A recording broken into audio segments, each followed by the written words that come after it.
Start button. So I'm going to do that. Are you starting stream? Yes, I have started stream. I'm going to be sharing. Yay, stream has started. Okay, come on. Technology, work with me.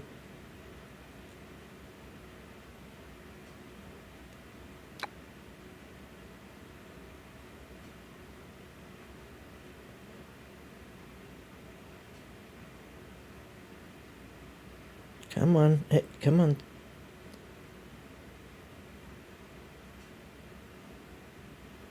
Yes. Spell check. No. See, me and spell check got problems. Me and spell check got issues. Because it's like, I try and type out one thing, it's like, oh, you're thinking this. No, I'm not. That's not what I thought at all.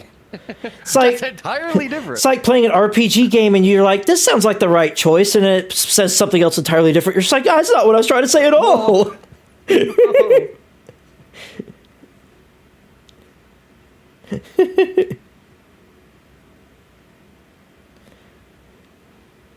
too am mine. Boop. Posted. Posty. Right, let me adjust something on here. Make sure I get everybody's Fuji here.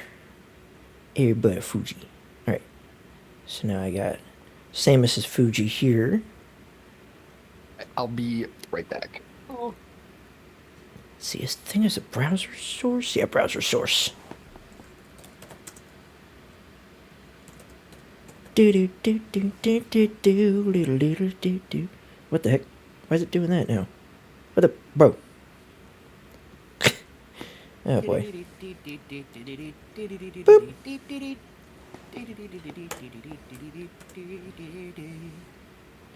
Boop. Okay, so let me... Wait, hang on. Trying to make sure that I add everybody's Fuji text in. Okay. Okay. Hang on. Trying to get everybody in.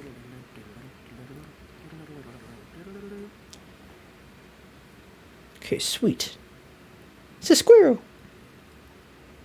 Is there anything specific I need to keep in mind for this episode since I wasn't here last session? Basically, you were, I would say, definitely one of the cruxes to getting the door open, per se, or window open for the party in general. You were instrumental in that and also locating some of the traps, like inside, but there wasn't... Let's see, just to kind of give it... Let me add some music right here into the background. Get sung... It seemed like there's a whole lot that my character did, but I just wanted to... But I also read it a few days ago, and I'm like, oh, I'm not sure if I remember everything I need to remember. It's okay. Hello, Fred. Huzzah! Huzzah. Huzzah. Hello. See, will Kitty be joining us? Kitty will be here as soon as she can. Yeah, Okay, she'll be here as soon as she can. I'm just making sure so I get everybody's little Fujis at the bottom of the screen. Fuji! Yeah. I'll be right back. I'll go check and see how she's doing. Alright. In the meantime, I'm going to give a little bit of a recap here.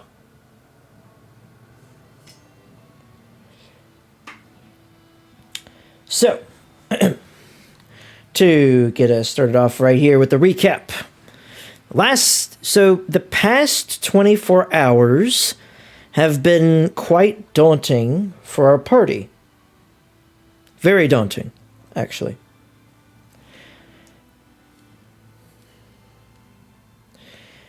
In the past 24 hours, they have dealt with a threat to the city.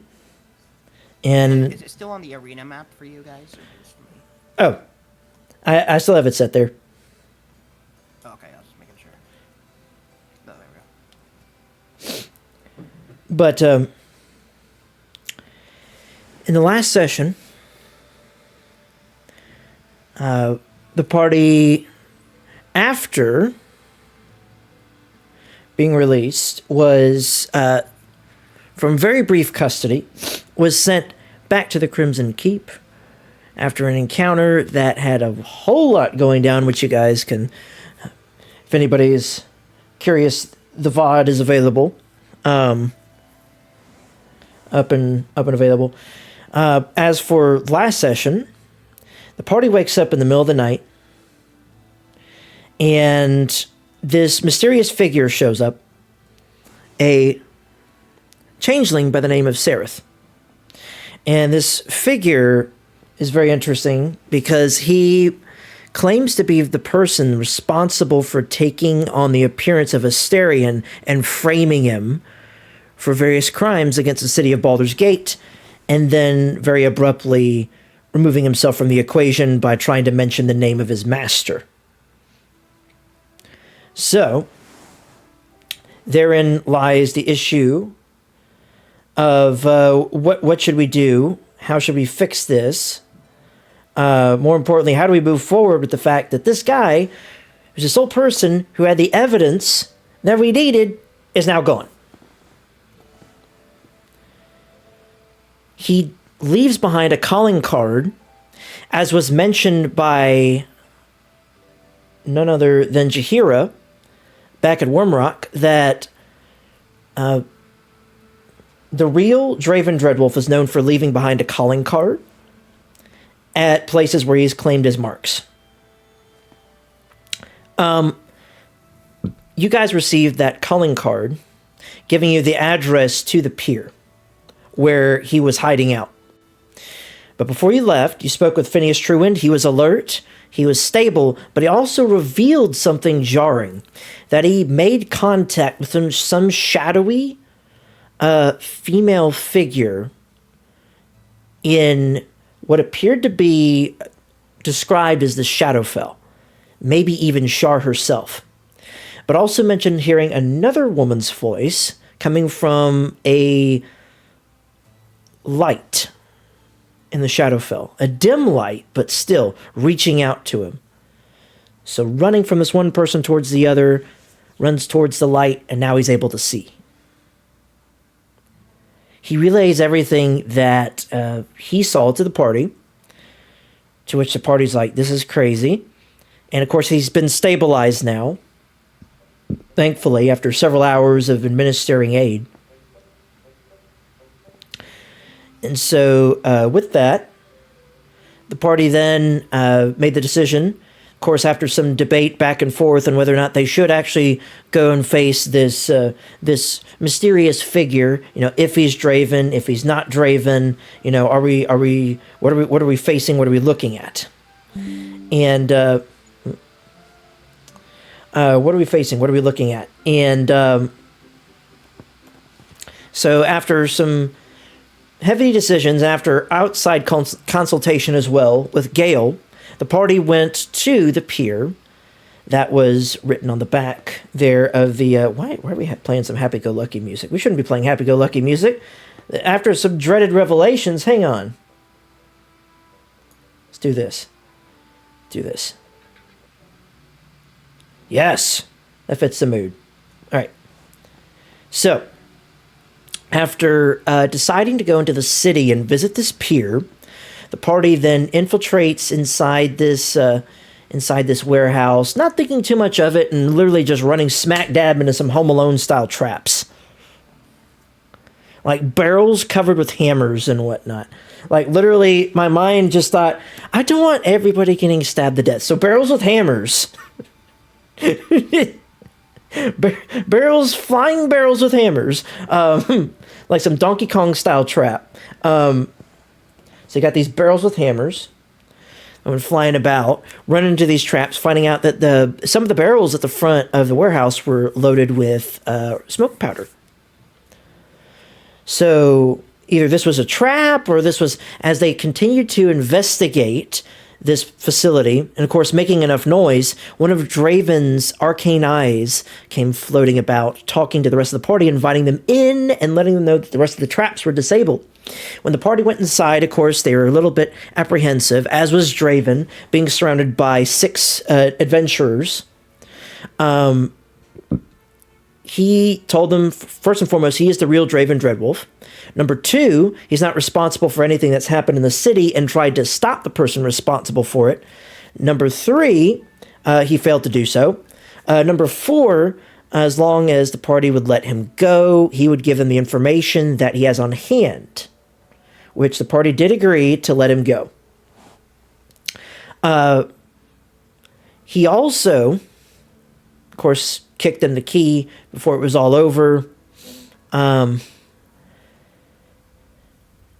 them know that they didn't have a vast amount of time to make their decision on whether or not they were going to fight one of the deadliest assassins on the Sword Coast, or while the building around them was burning, or take up on his offer and get out alive. Because it would either be Draven or the fire that would have tried to dispatch the party. So they decided to take the latter option, the easy route, had the key kicked to them, and Draven teleported out of there. So after this happened, the party then entered into his strong room, briefly searched around, more particularly around this desk and chest on the other side of the room. And inside the chest, they found various stacks of documents, as well as on the table.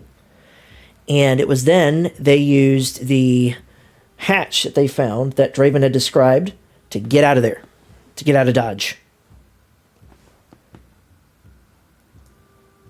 Hold on a second, let me get, I got one more, hold on, get Kitty in here. Oh, sorry, I got Fujitech pulled up. All right. After escaping through the sewers, narrowly escaping from forces that were closing in on them, either on them or for Draven, the party didn't know, and decided to just get out of Dodge as fast as possible. And that's how they were able to gradually, of course, like break apart and make it to this point, to where they're at now, back at the Crimson Keep, where they have dissected through all this information and come to find out. Let's see here. Okay. Come to find out. Ooh.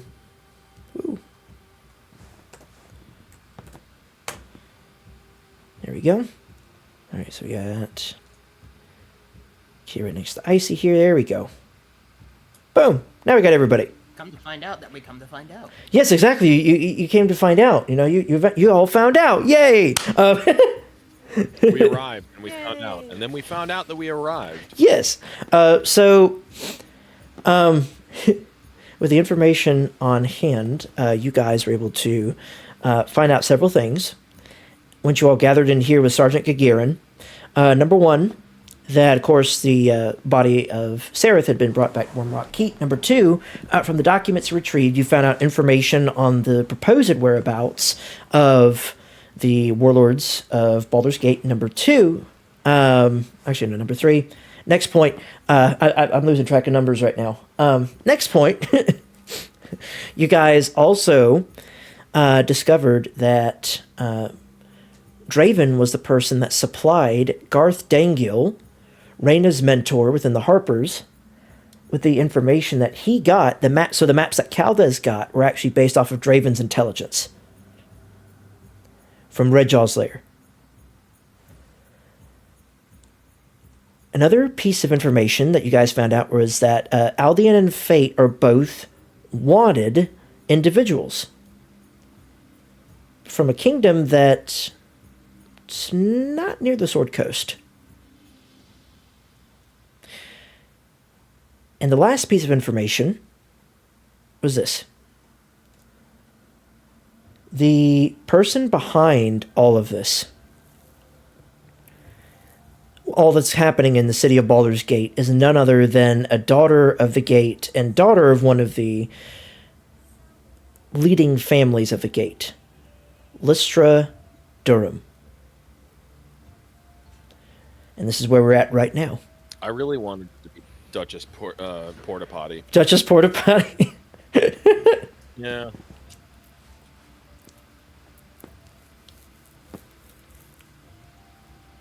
I just feel like she'd be the type of person to talk a lot of crap, and you know.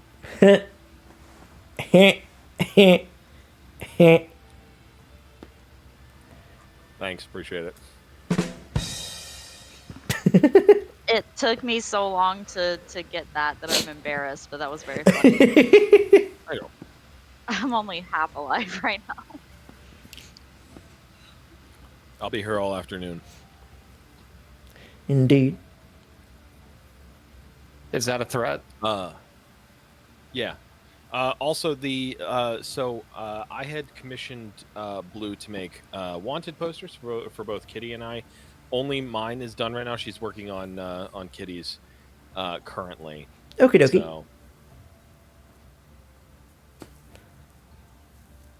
I figure they could be uploaded into the game as props. Potentially. Could be used as handouts. I should have played a Yeah. tabaxi.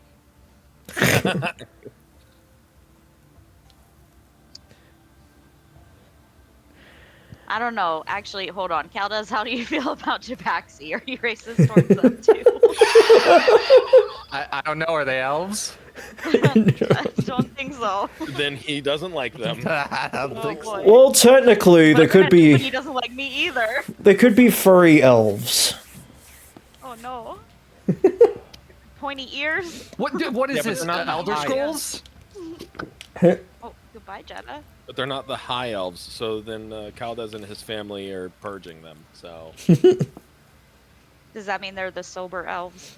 I suppose so. All sober elves need to be taken out. Yeah, bro.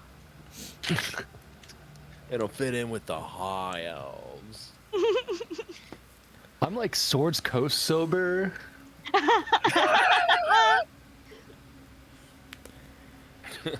Listen, my dad went to Waterdeep. It's kind of like Watergate, but it's better. Oh my god. Imagine like water elves that all spoke like that. Surfer dude. Hey, bro. Surf I was sailing the high seas. Oh, Mahalo, dude. oh goodness. Instead of traveling, like jumping from treetop to treetop, they just use longboards. Oh my Yeah. gosh. The shield surfing for real. Oh my Yeah. goodness. But with these dreaded revelations brought forth to you guys, what's your next step?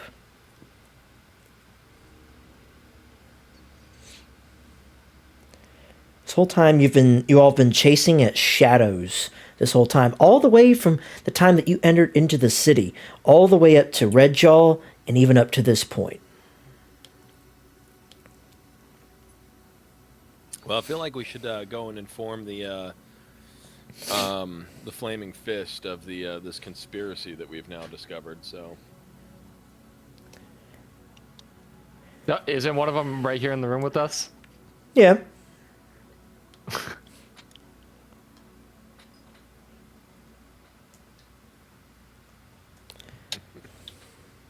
I meant like the High Marshal and whatnot. Oh, you meant like actually like arrange some sort of meeting. Mm-hmm. Yeah. Not opposed to that idea. And then we should definitely then make our way towards that tournament of fighters, and for no particular reason other than just want to check out the area. It'd be a great time. You're like scratching yourself. You're like visibly jonesing. Listen, man, it's not a problem, okay? I can quit fighting at any time. So I can quit fighting at any time. Aldi, could you do me a favor and tell me what your class is? with this information, Hunter. with this information in hand, Sergeant Kagarin would then, looking at some of the documents that he's poring over. Like, of course, he lets you guys take on the wanted posters. It's just like that's not important right now. He then looks over the documents, of course, dealing with the warlords, and then the one specifically mentioning Lystra. He pulls it up. You see him reach to this similar looking. It looks similar to the badges that you guys got. So he reaches down, he touches it, and you see it glow slightly. Like you see the flames actually light up on it as he touches the icon, and immediately you see him turn his head down. It's almost like a officer's like walkie-talkie down at his side that he has patched onto his armor. And so he looks down to his side, and you see him utter the words, or hear him utter the words, I command, this is Sergeant Gagarin. Do you hear me? And We also need to probably head to Candlekeep because we heard that they were preparing to attack that as well. you hear some words. You don't hear anything uttered back. You just hear him talk back to it. He says, "Yes. Can you patch me? Can you patch me through?"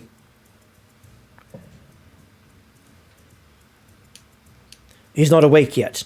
Could you patch me through to the Master Sergeant? Yes. This is an urgent matter dealing with the city itself. I'm just the whole time I'm watching this and watching him talking to his wrist like it's some sort of like spy movie. I just kind of lean over to Cletus and just be like, "This is a load of barnacles." Well, no, he's not talking. He's not talking to his wrist. He's like touching an icon that's on his armor. Oh, okay. But even so, like it's Star Trek style. Yeah, it's like Star Trek. So he's talking into this, and he looks onto the rest of you. He says, I'm not going crazy. This is a message."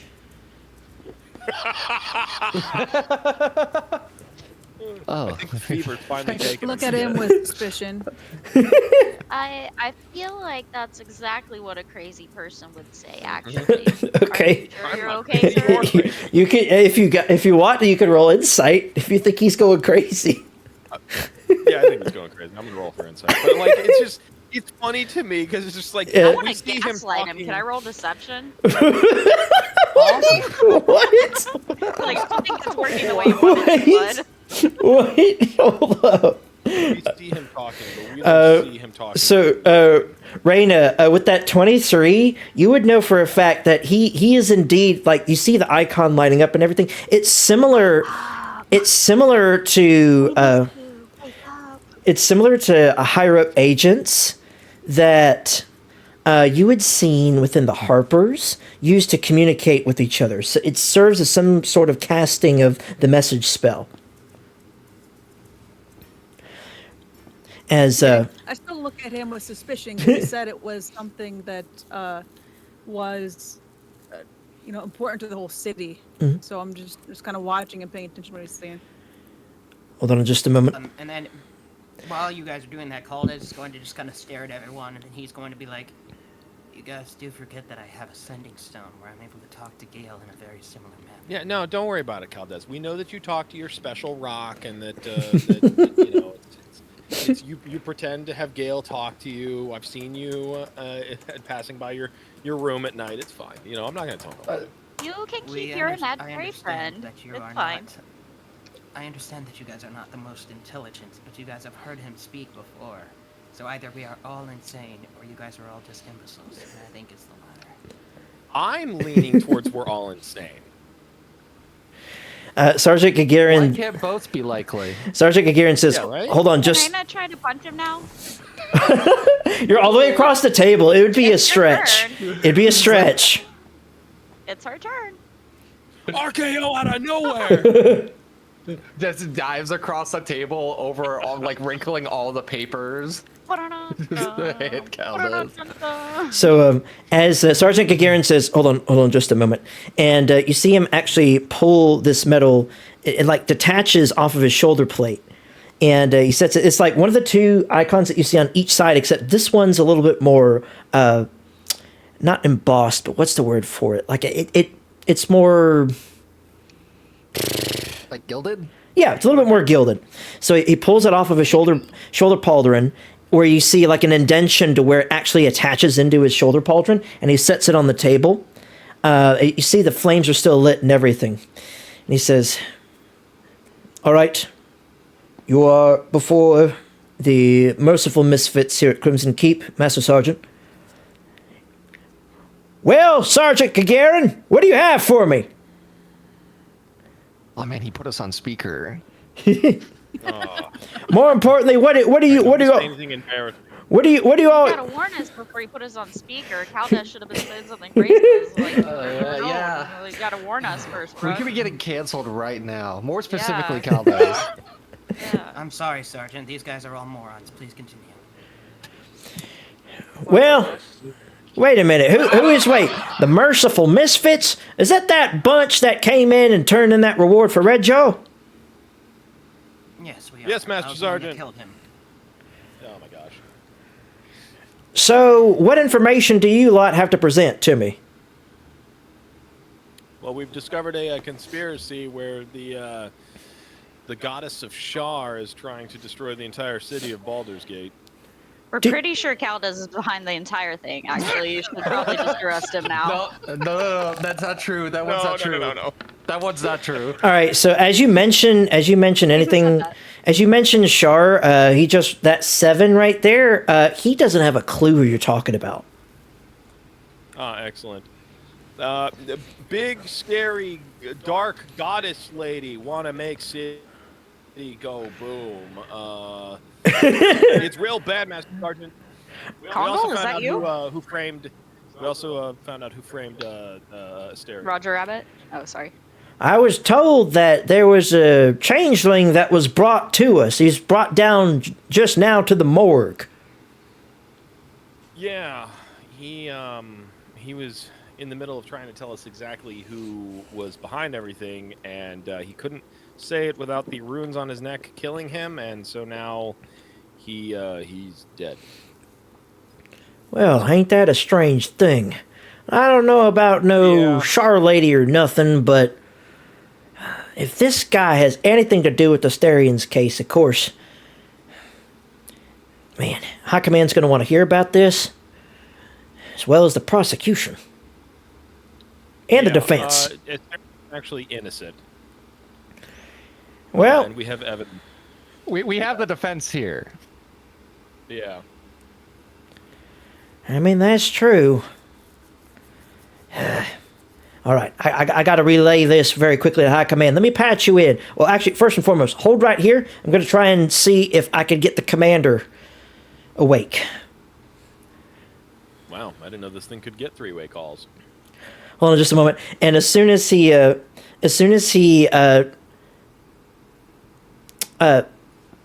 cuts off the call very briefly, like there's a air of silence about the room for about 3 minutes.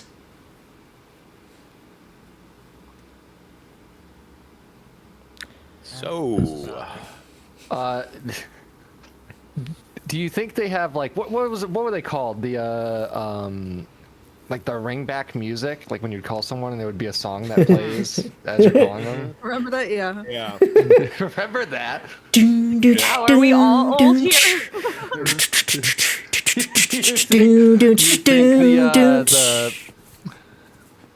I'm sorry. What's his rank again? Master The Sergeant. leader, Master Sergeant.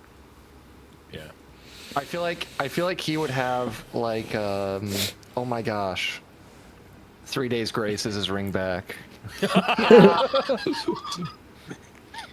So when I was stationed in England, there was the 56th Rescue Squadron, and when they were at a deployed location, they found out that they could do that with their government phones, and That's so amazing. there was a point in time when we called them, and they were over in Qatar at the time, and we had to deal with them with like doing crypto stuff, and it's not important for the story, but we would call them and then they would put us on hold for like 15-20 minutes, and their hold music was everything is awesome. And by the end of it, everything was not awesome. Everything is awesome. Boom, boom, boom. Everything is It was fun. just like 20 seconds of it, and that's it. Oh my gosh. I guess everything is cool, and you're part of SEAL Team 6. So, after the 3-minute delay, you happen to hear through the comms a familiar voice.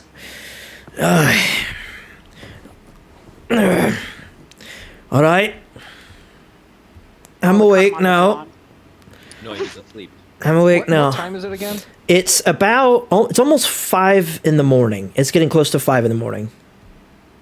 Oh, yeah, that's right. We got woken up early. Yeah. So, you hear this voice from the other end, gruff voice. All right. I was told that you lot had something important for me. Master Sergeant said it was of high importance for the security of the city. Yes. So we met with Draven. Hold on! And- Wait, no, and he stops you right there. You met with who? Draven. Raven. She's not the important part of the story.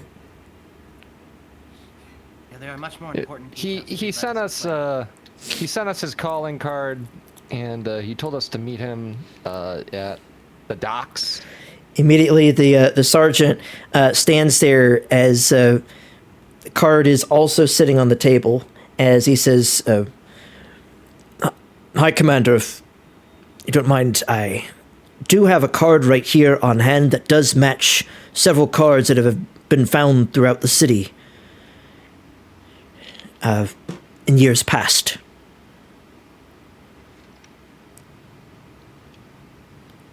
So, you lot met Draven face to face and lived to tell the tale.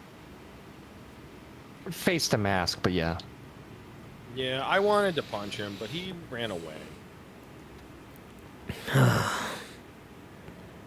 It would have been a perfect opportunity to cash in on the 100,000 gold prize on them.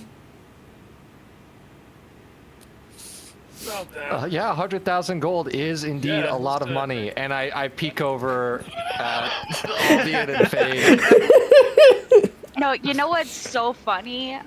So Icy was filling me in on everything because I was out of state, and I had the same idea you did. I was just like, maybe we can I don't know, we can get some I'll split it. pufferfish venom, and then we'll just and then we'll be rich. Yep. I'm sure we'll be fine, right? Yeah, sure. I'm What wanted could go wrong? alive. You're wanted alive. I'm wanted dead. That's where the pufferfish comes in. It'll be fine. Touch of the toxin. I'm sure You'll the be out for a Cowboys minute. would love to jump at an opportunity to assassinate. Super me. nap. It'll be fine. You say being wanted alive is better than being wanted dead. I don't know about that. If you're wanted alive, it means I was saying whoever it was put the wanted, money it out was for easier you to get wants to away. put on a show of your capture. Listen, man, if you try and cart me in on a cart and they're like, we found Aldian dead, the first thing they're gonna do is they're gonna stab me. You're like, yep, he's pretty dead. Yeah, you walk it off. you think you can't take it? Yeah, walk off. You'll be fine. Stab Be me. like- Like, be like- down my wait. eye. Such a babe. Be like Let's that. be sure we're gonna chop him up. Be like that point in Monty Python. It's just like, you turned me into a newt. What? I got better. I'm not quite dead yet. I thought you were gonna go the more obvious one. Bring on. Oh, it is a flesh wound. Just a flesh wound. Just a scratch. Wait a minute. I got that. That's the Nat 1 noise. That's the Nat 1 noise on the soundboard.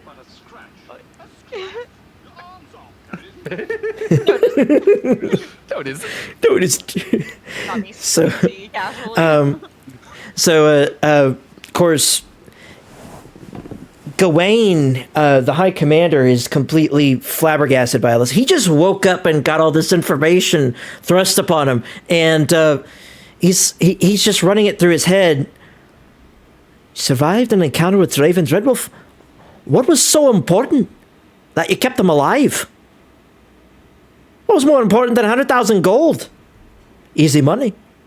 Well, I guess. He teleported them. If it was so easy, he wouldn't be worth 100,000, would he?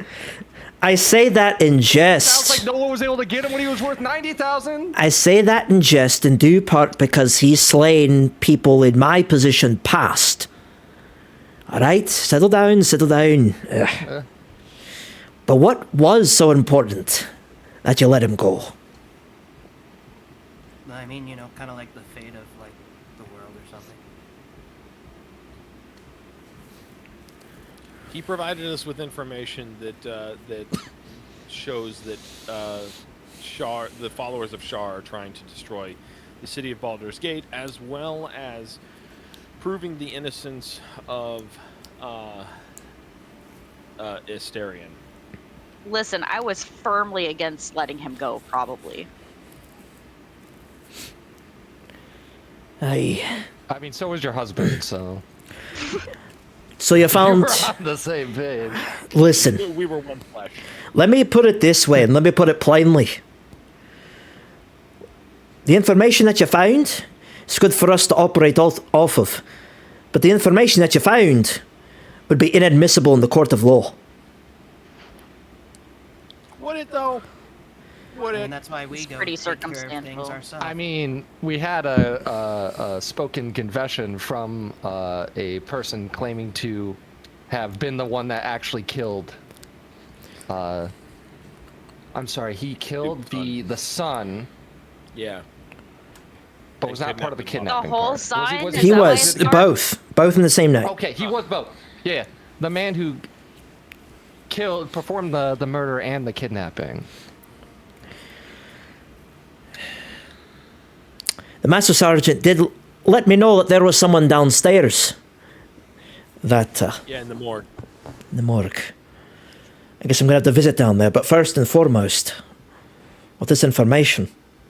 What else was there on the sheets? You mentioned about the followers of Shar. Anything else on that? Any names? Yes. So,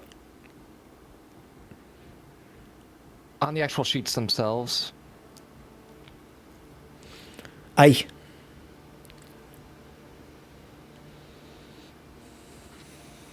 Hold on. I gotta bring up a notepad. yep. Oh, do we have the sheets in roll 20? No, those are not. Those are Were they ever no. made as an actual printout. They're Or was it not- Printout? They're not handouts. They're just. It'd be a lot of information to just put onto one page all at once. Oh yeah, for sure. So essentially, what you have on hand is a Spark Notes version. Yeah. Wait, hold on. I've got my notes here. Oh yeah, your other package never came.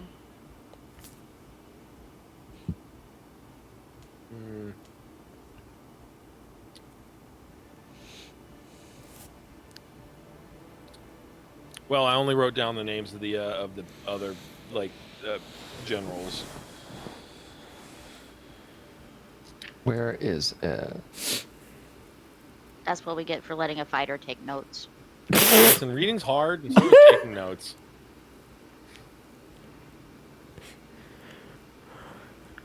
So according to Draven's notes, supposedly the mastermind behind the whole affair with Asterion is Lystra Durin.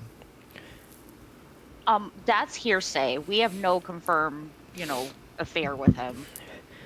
Oh my gosh! I was wondering when somebody was gonna say something about that. So that just popped in my head. I was just like, I'm just gonna let this go. But immediately at the mention of the name of Lystra, you hear a sigh from the other side. Hold on. I'm going to need to get Jahira and the Archduke in on this. It'll be a moment. You see, you hear from the other end the sound of the ruffling of clothes and the clanking of some metal as she says, I don't need armor. What am I talking about? She's just down the hall. What, does everyone get a phone but us? Everyone's got the bedside phone from every like 90s and 80s movie. Hey, hang out. You're talking about an elite member of Baldur's Gate security forces, their army. I know. And their high I'm just commander. saying I'm a little jealous. I'm a little jealous. It seems pretty cool. No, it's fine. Here's what we're gonna do, Gavitas. We're gonna fake my death, and then we'll buy you your own. Rumors of his death have been greatly exaggerated.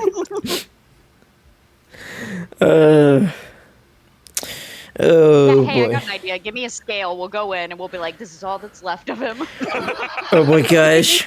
Wonder. Yes, you can do that, and then I'll be like, oh look, and I also brought Fate alive. Yeah, I wonder. exactly. It's I like, wonder oh, what yeah, the wonder what the Baldur's my Gate Internal Revenue Service would think about that. You know what they have to say about that. I'm just. I mean, first, Hold up. It was earned in a foreign land, so it's not subject to local taxes. yeah.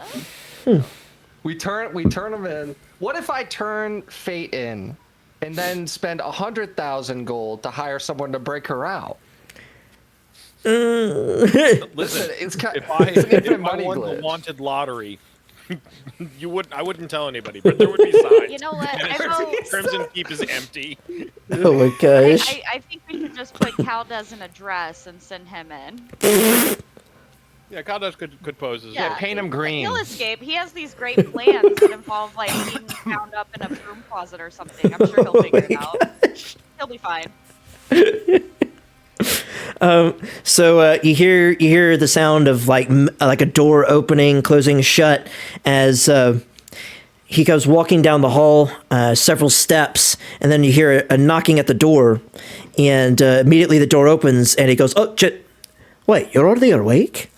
And you hear her say, "I do not need to sleep very long. I'm not like you." She says, she points at her pointy ears. Oh, right. Listen, I've got the Crimson Keep here on call. Merciful Misfits. Did anything change with Phineas? No. It's something more than that. Although, actually, how is Phineas doing? He's doing fine. I don't know where he got that muffin. Look, any ill effects, call my attorney. You have someone representing you with. I mean, You have someone on protect retainer? yourself legally, Yeah, it's Phineas. Nah. The alleged pastry. The alleged. No The comment. alleged pastry. Oh my gosh. So, upon hearing this news, he goes, good. But what was the other information that you came to me about? I could hear you talking from down the hall. Oh, hang on. It was something on important matters. Listen, it appears that Duke Durham's daughter is involved with everything happening in the gate. Everything. The Sharons, everything.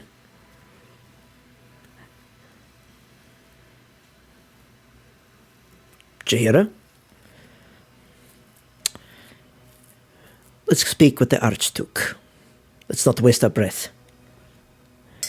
Immediately you hear them walking down the hall. There's some mumbling in the background. You hear a couple of, like guards or flaming fists say, Commander, Ares, both of you. As they go walking down the hall, you hear several like footsteps on like a stone surface as they move up, and they make their way up the stairs here. As they make their way, they round the corner. They reach a door. They say, Commander, Ares, we need to speak with the Archduke. Is he awake? No, Commander, he's not. At least from what we could tell. We've been standing here for the past hour.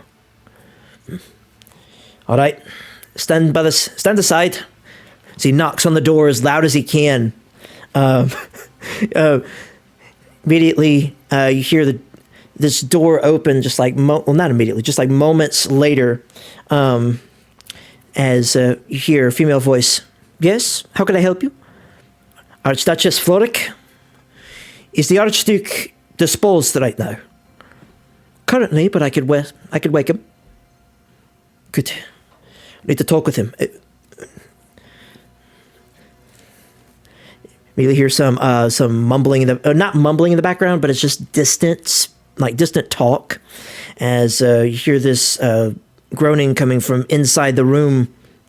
Familiar voice of the Archduke himself, as moments later, as he stirs himself, walks over towards the door and says, "Commander, Jira, how can I help you? It seems that the Merciful Misfits have stumbled on something very important. They crossed paths with Draven Dreadwolf. Draven? So Draven is really here in our city?" "Aye, sir." "And did they didn't fell him, sir?" "Then why are we talking? What's going on?" "The Merciful Misfits obtained some pertinent information to the security of the city. It seems that Draven has been acquiring information on people here in the city, and even the warlords." Yeah, and no one else. And Jahira then speaks up and she says, "I can confirm this." "And how so?" "One of my agents, my more experienced field agents, Garth Dengil, I had assigned to try and find the locations of these warlords, their hideouts. He had discovered Redjaw's, but was trying to go in to see if he can try and get to Redjaw himself. I didn't know where he was getting his information from, and he wasn't disclosing it with me. But now I find out where he got his information. It appears that I'll be right. Garth was holding secrets from me, from the rest of our order." "I see. So we have some intelligence on where the rest of these warlords are." "Aye, sir, but there's more." "There's more?" "Aye. Apparently the person in charge of what we had thought of impersonating a Starion is in the morgue downstairs." "What? Did they slay him?" "No, sir. He took care of that himself. Come to find out, his true master is none other than Duke Durham's firstborn daughter, Lystra Durham. That's not only profound, that's profane.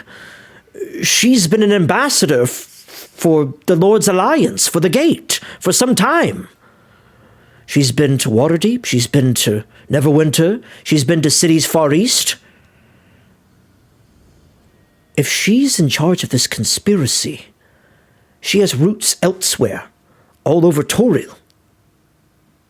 Uh-oh, somebody's getting fired. But she stepped down from that position. She's been living off of her own efforts and the luxury of her manor. This is confounding. She's been responsible for the destruction that's been wreaking havoc across the city.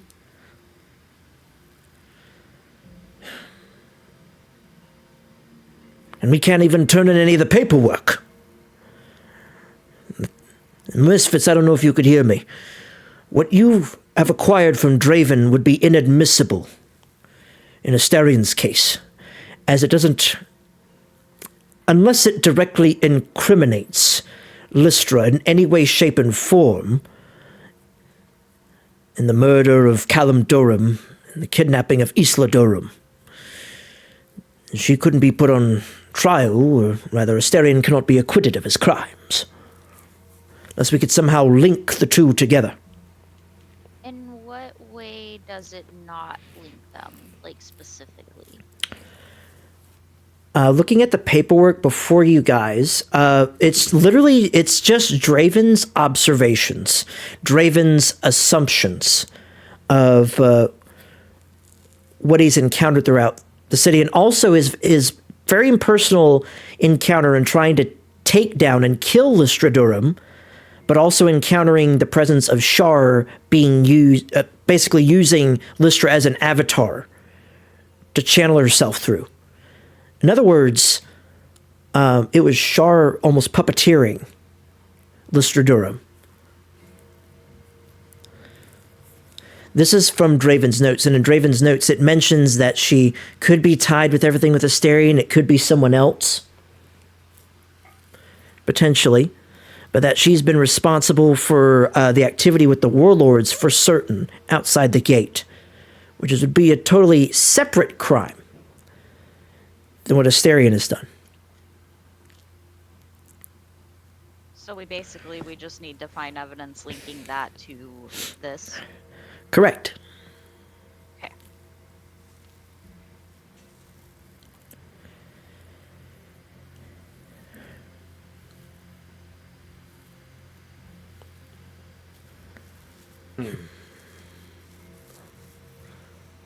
I'm at a little bit of a loss for words. If you are, sir. How do we go about getting this evidence? I do know that he mentioned that one of the warlords were going to be trying to attack Handle Keep soon, but we kind of thwarted their efforts a bit by taking out Redjaw.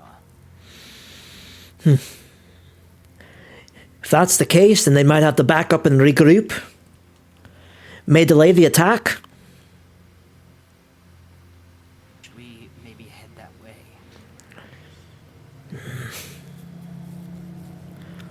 I don't know if I'd recommend it at this point in time.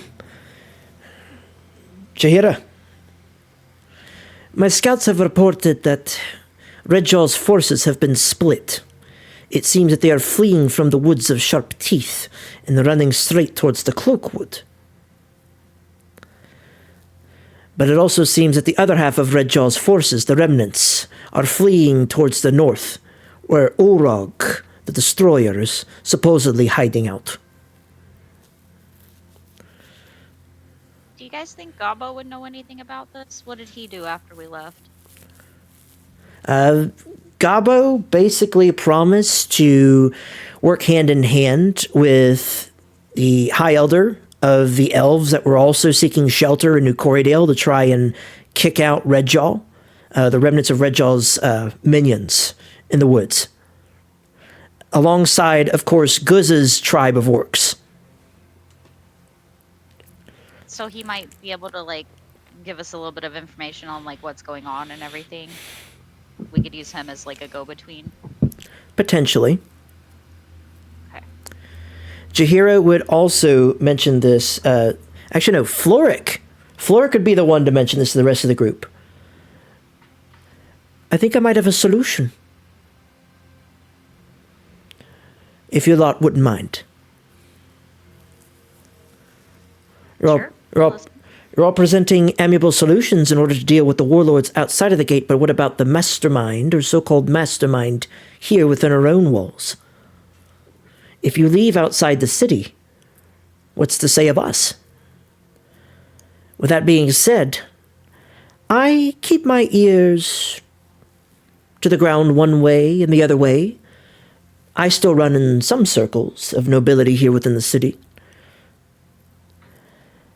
It appears that Miss Durham was actually seeking to stage a charity event to raise money for the gallows that were to be constructed outside of High Hall to hang Astarion from once he was convicted of his very, very evident crimes, or so she suggests, and her father as well.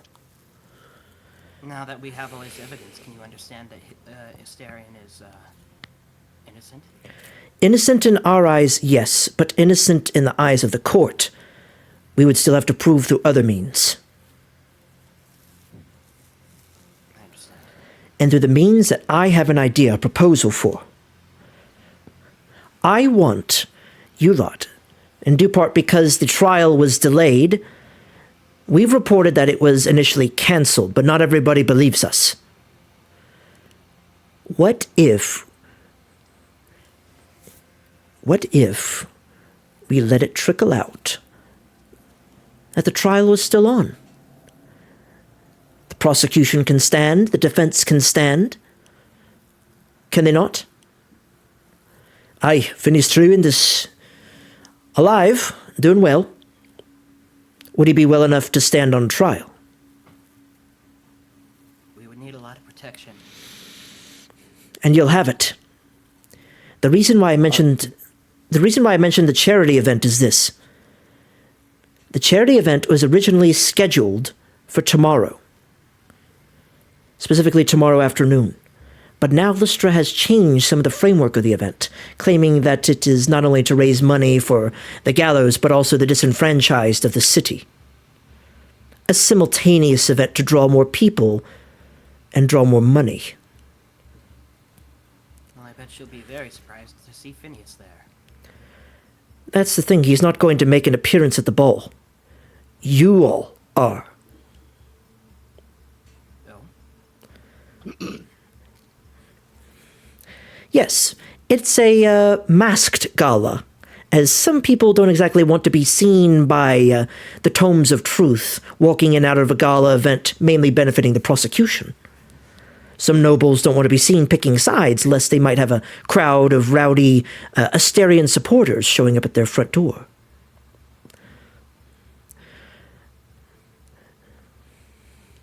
You lot are going to sneak into this gala event and see what you can find lurking within the presence of Lystra's home.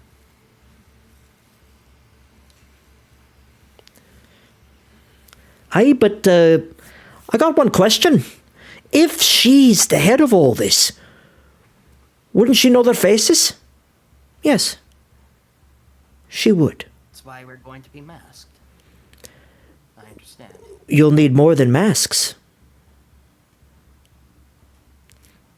I know that there are such magical items that conceal identities.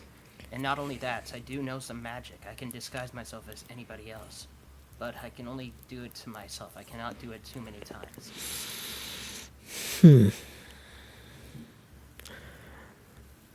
Tell you what.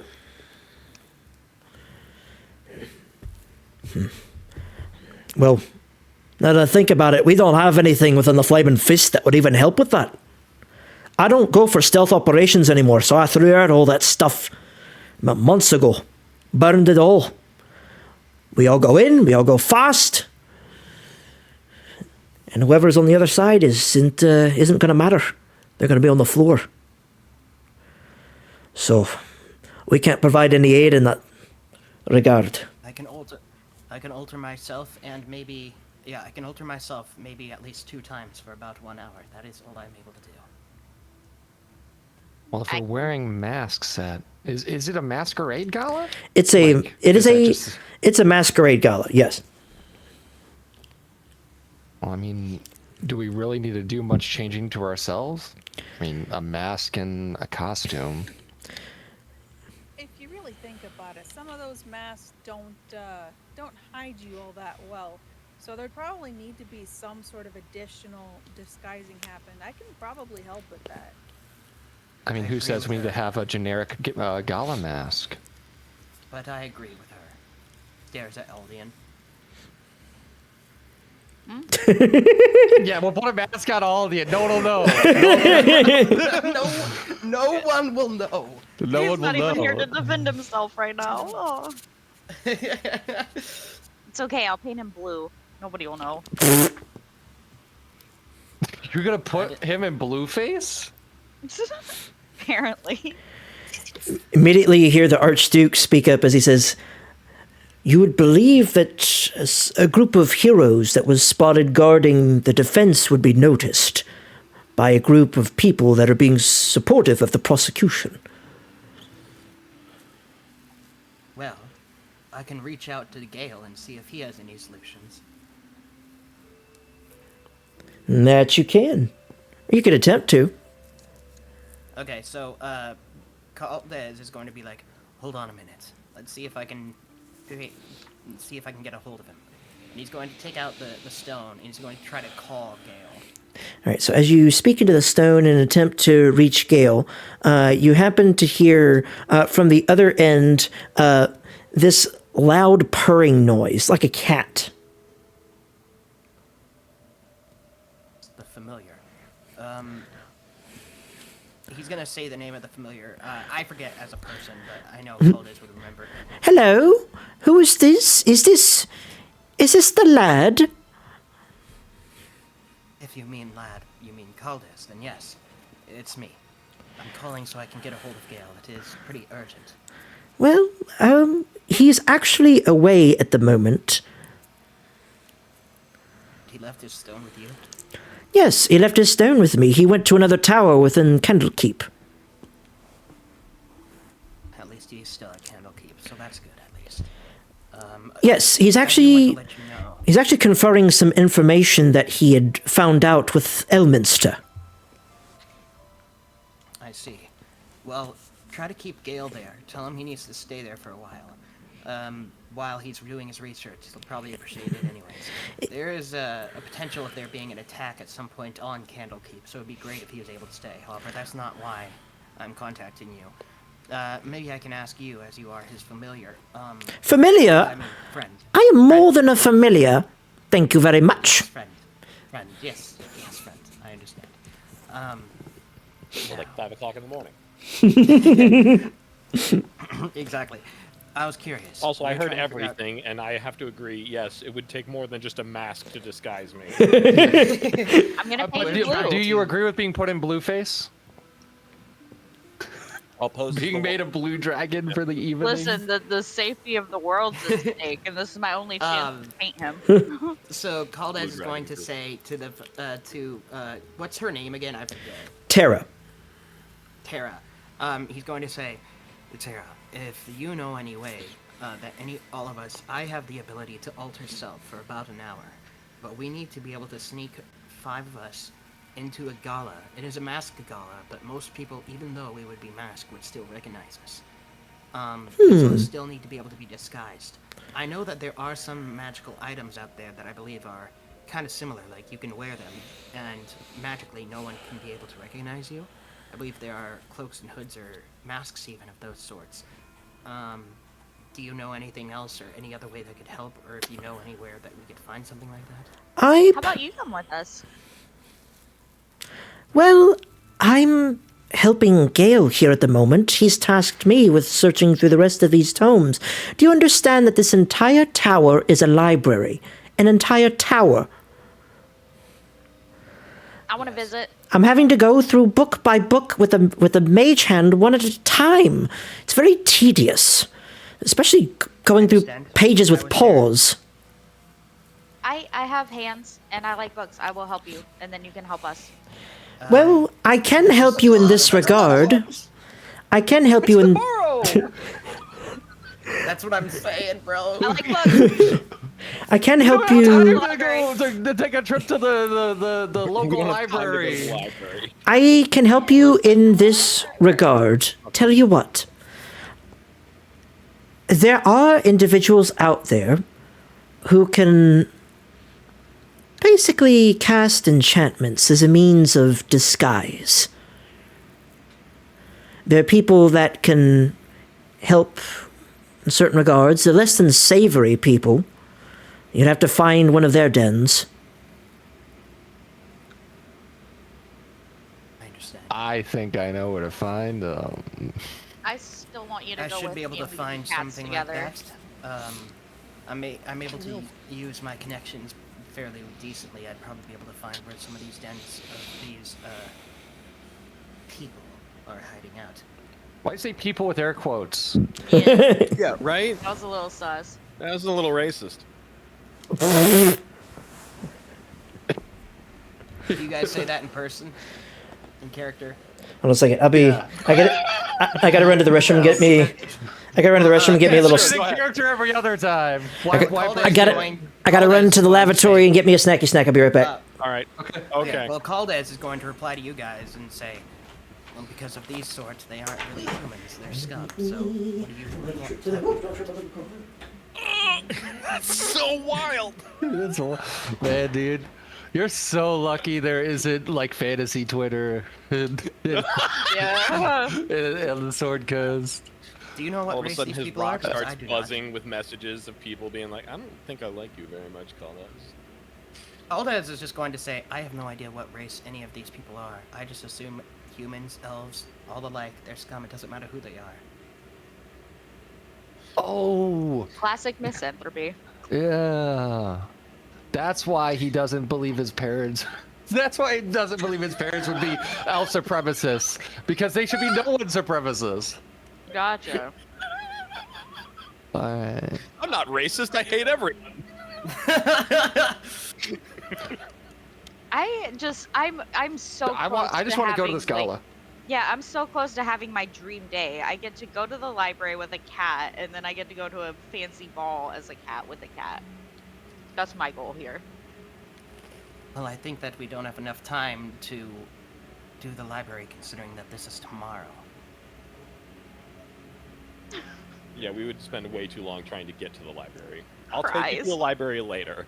You promise? I promise. If Okay. Gale was there, he could teleport us. I've already been there multiple times, as I used to work as a guard there. And I If helped Gale was here, he also. could do everything, right? He just saved the Yeah. world. Yeah, right? It's not like Gale messed up the one spell he did in the last fight. Yeah, with he- all of them. You say save the world. He, but he did save casts Baldur's a Gate. spell at like 8th level, and he Yeah. mumbled it Yeah. against like a level 3 goblin or something. All this magic and you still fumbled. Just a little goblin. I don't even have any. It's still my headcanon that on Caldez's Sending Stone, he has 2 people. I have He has 2 returned. people on style. It's Gale and Callista, and Gale is first. I can just picture this like, hey, Gale, will you be my emergency contact? Gail, I need your social security number for some,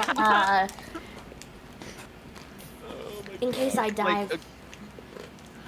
You're my beneficiary, like Gail. Aldous is in the ward, like the hospital ward. What did I come back Staff is to? Like, I'm sorry, Calista. We can't You- talk We're to you. trash talking You're not, Galvez. you're not on the Cringe. You emergency came back for contact cringe. list for Valdez. It's Gale. You came back. Discuss HIPAA. You just got back, right, Yep. Crimson? All right, so we were talking about. We were just doing, talking more about Caldez's obsession with Gale, about how he has 2 people in his speed dial on Ascending Stone, Gale and Callista, but Gale is first. And then they ruined my like perfect date night, so it was fine. The library and then a gala. Yeah. With a cat. That's the Dude, important part. I just need to go to this gala, guys. OOC, I have the coolest idea. You guys have no idea. Then speak up. Okay, I'm No, gonna. no, I'll talk about it after we do this. You know what? And I'll hang around If your we're neck till going, mom.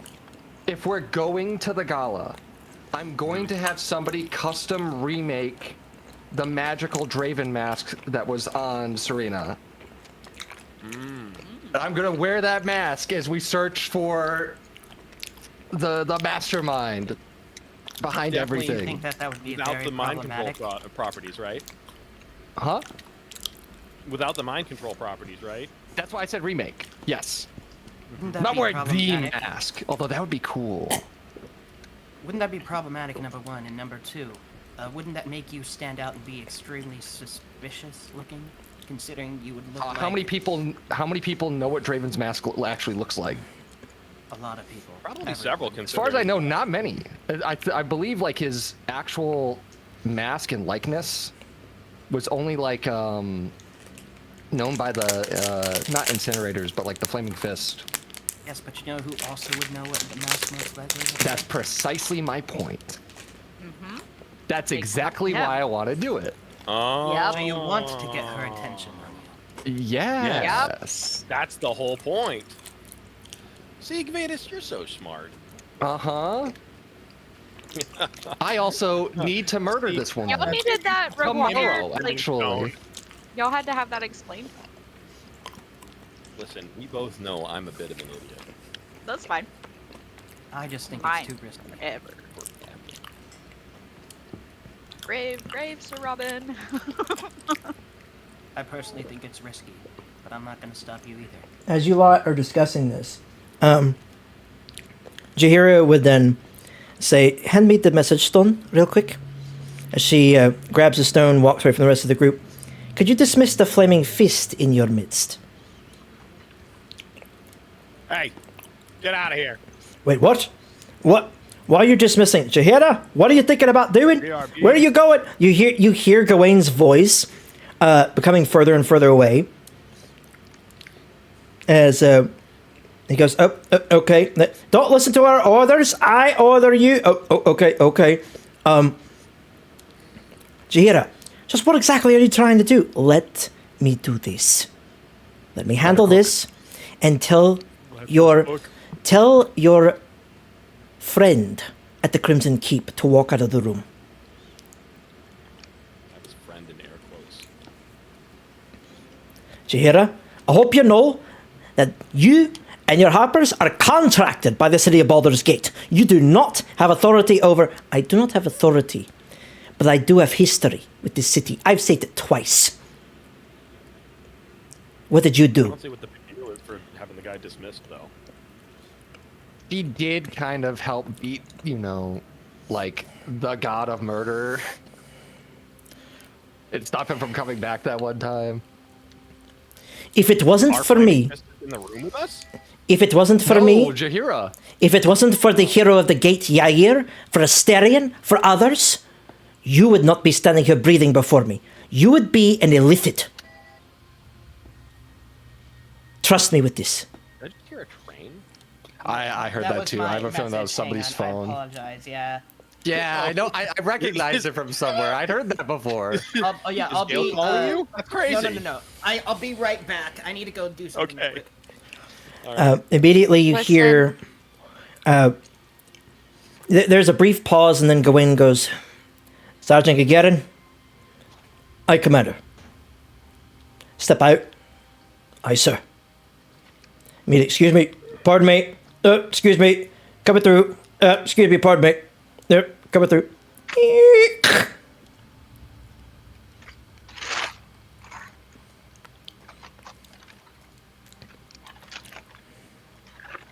So he stepped outside. All of you listen to me closely.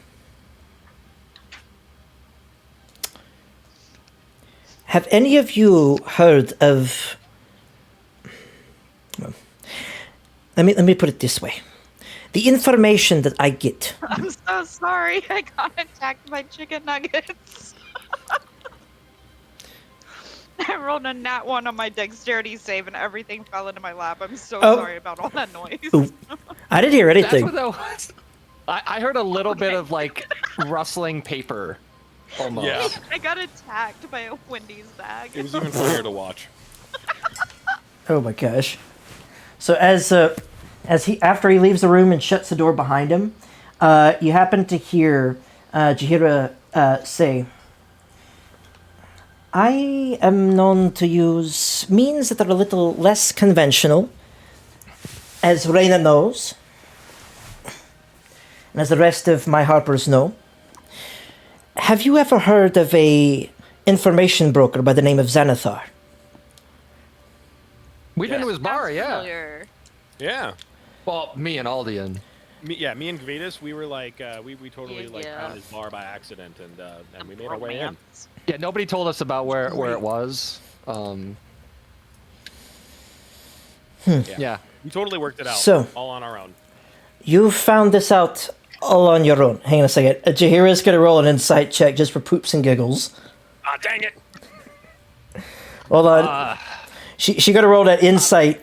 She is very Competing insightful. checks. Yeah. Roll deception. Roll deception. She's gonna roll insight. Okay, all right. Okay. You guys have to beat a 19. Oh. Hold on. Where are you? There I you can do are. this. Deception. Deception. I'm disappointed in you guys. You're looking just like Calda's credit stealer.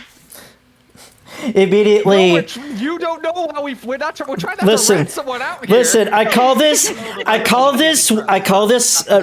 I'm gonna say that she rolled. Turn. She rolled with a little bit of advantage because of women's intuition. I guess I don't know. So she was able. How dare you, sir? So Sexism in action. Let's go. Wow. so let's see. That's another.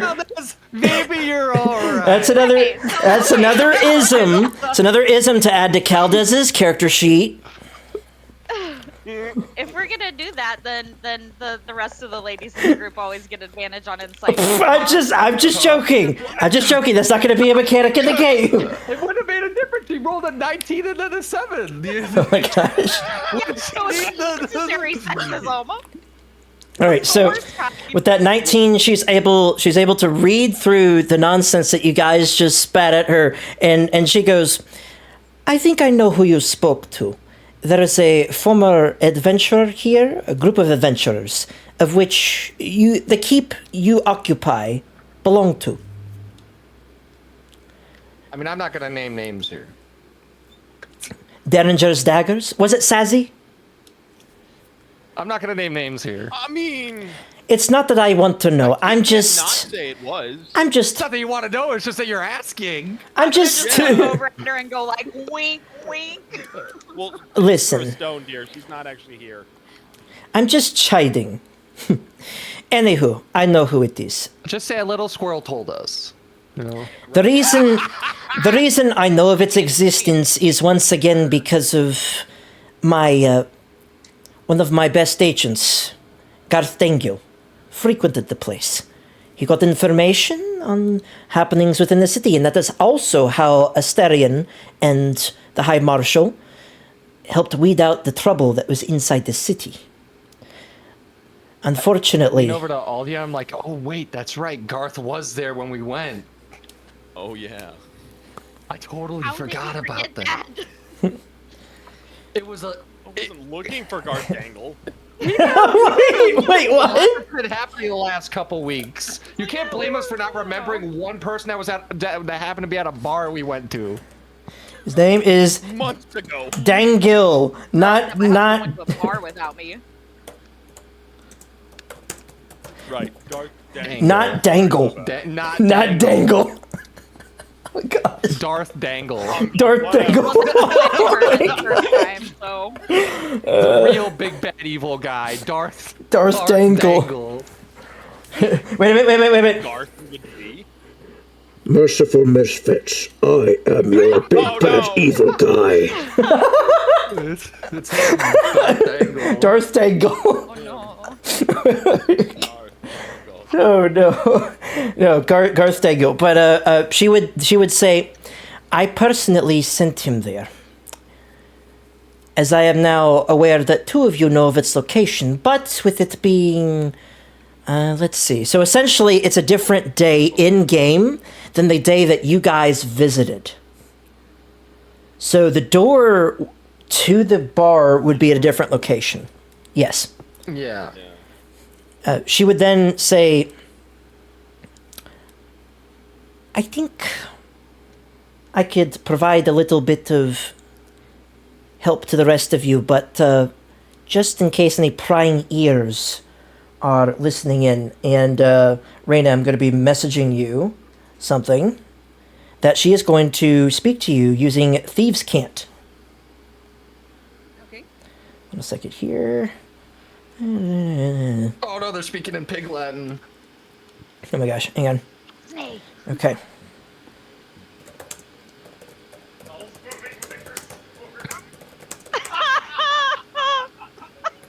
I love that I was able to hear you laugh that through Fate's mic, What through on Kitty's earth did mic. he say? I didn't even hear him though. I posted it in Icy's chat when Howl's moving liquor store.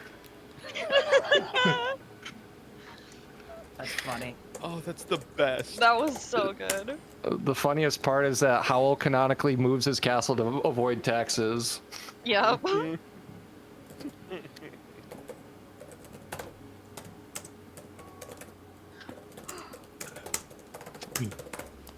right. Look, my only goal for this gala is I want to turn myself into a cat and disguise myself as like a fur scarf on somebody. Oh, you want? Oh, I could just do that on Aldian. Yeah, that's my plan. I'm Just gonna be his fur disguise that. scarf. Yeah. Yep, exactly.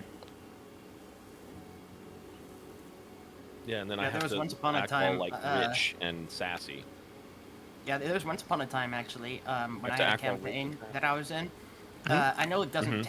They aren't. I don't know if there's anything like this that exists in D&D, but I took inspiration from like ReZero actually with Amelia's hood, and one of my characters actually ended up having a mask that when he wore through its magical properties, you could not recognize who he was, even if you knew him.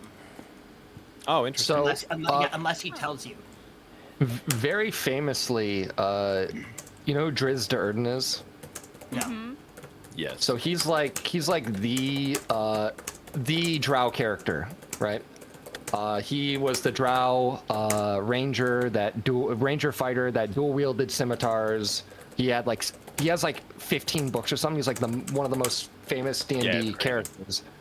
In like book 3, I believe it's book 3, he gets a mask that makes him white, so that no one can recognize him as a Drow. That's awesome. That's awesome. That's funny. Yep, it's super cool, and it Yeah, I plays love into the whole identity themes of that trilogy. I think I have that book. Books. You don't have those- that one. You have the first one. Oh yeah, I do. Which What book first is this? one? Because they publish it in a different The order newer now. first one. Yeah. Yeah, It was where it's him in the Drow City. Yes. Yeah. So- that Hang wasn't on, the I'll go first look one real that was quick. actually published. What The books first are you one was guys talking it was the Icewind Dale trilogy, and then it was the Dark Elf trilogy came after that. But the Dark Elf trilogy is all prequel, because Oh, okay, Driz well, was then not I can supposed to be the main character in the original novel trilogy. So Jaheira whispers this in Thieves' Cant to Reyna, as she then walks back to where Gawain and the others are, and hands the stone back in his hand. And she says, now you could talk with everyone. Once again, thank you for your time. I got permission. She said I can talk back. Huh?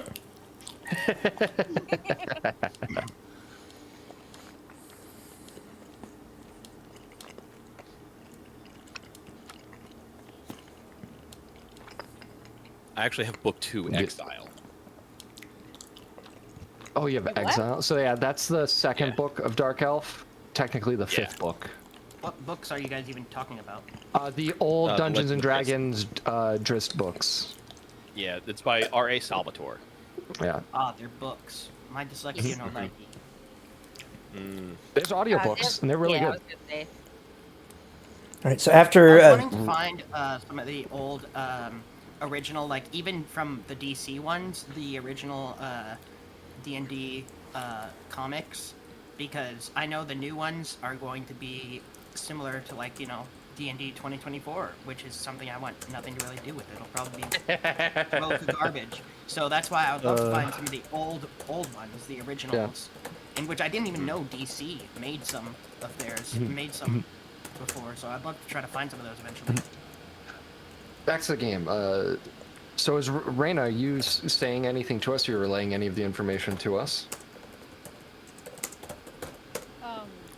I think we won't have any trouble finding that place. It'll be fine. No worries. Yeah. Did she just tell you?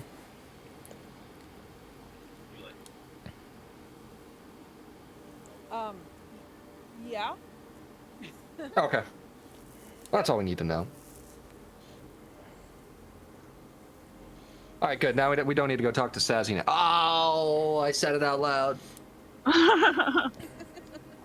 You fool! you hear Jaheira giggling from the other side of the message stone.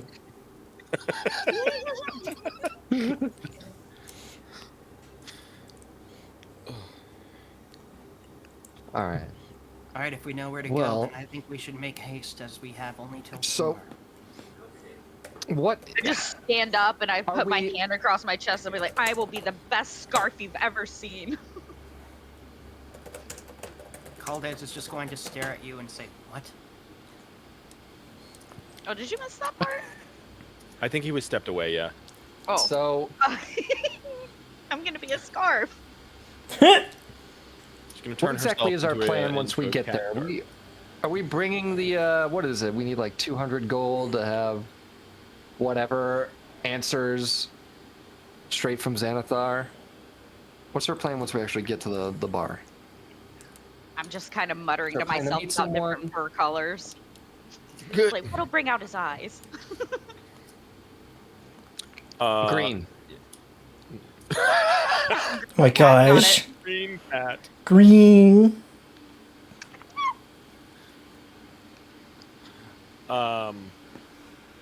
So we're debating whether or not we need to go to the bar because Well, I'm we in should. favor. We definitely should go to the bar, but the thing is, what should we do when we get there? Drink. I'm in favor of that. Okay. So besides that, what should we do? You know, to blend We- in.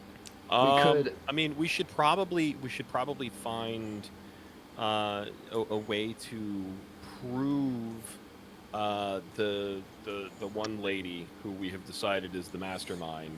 We need to find a way to prove that she is guilty, like without hearsay. How though? I mean, I don't know how think if that's what they're we're going to be asking. able to actually produce admissible evidence there. But I thought that was just going to the gala. yeah, We're going to the what? pre-game Tell party. us. Like, we're going to a bar first, and then we're going to the gala. Like to pronunciation of gala, like I do a double take. The what? Then we were going to the gala. Gala. Oh no. I don't know what party you're going. I'm gonna banish this right now. Gonna banish this right now. Nope. I cast banish.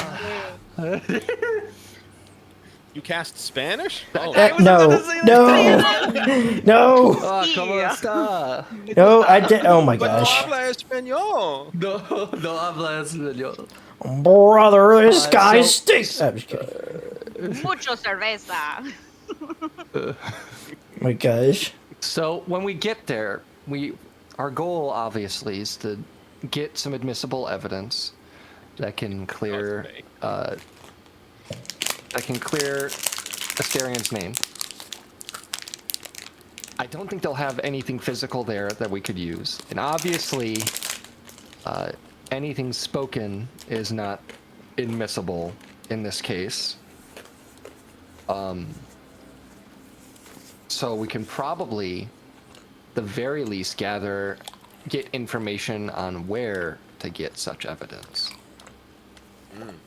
AKA a lead. Mm-hmm. Yo, we're gonna have a stakeout episode. Yes. I I'll just bring want the to steak. challenge someone to a drinking contest. Or an Ocean's 11 style episode. Oh, they just I never announced that saw new it. movie too. Very topical. Wait, what? It like just announced Ocean's 14 like 5 days ago or something. Bro, Are they I probably just gonna ruin it? downloaded, I just I mean, downloaded they've got most Seribot. of the original cast supposedly. Yesterday, I downloaded Seribot to protect me from the bots that come into my chat and stuff, and to delete them before they even before they message, and it didn't work. I Did thought you were gonna say authorize Seribot banned Seribot? herself? What'd you say? Did you authorize Seribot to operate in your channel? Because that's the part that a lot of people miss. Yeah. Is on Seribot's channel, you have to authorize it. Good question. If, Probably if not. you're saying good questions, it's probably not. I Wait, thought you were gonna guys say that said Seribot banned herself, which would have been really funny.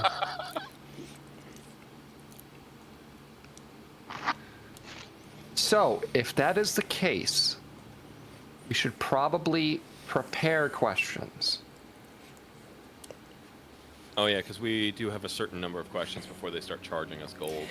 So No, let me we have gold up front. refresh. Pay like 200 gold. Remember? So let me- But we let get, me like, we refresh. get, like a certain amount of time.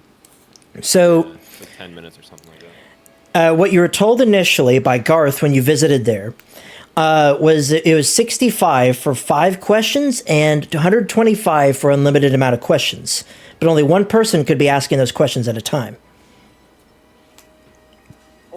is your quest? What is your favorite color?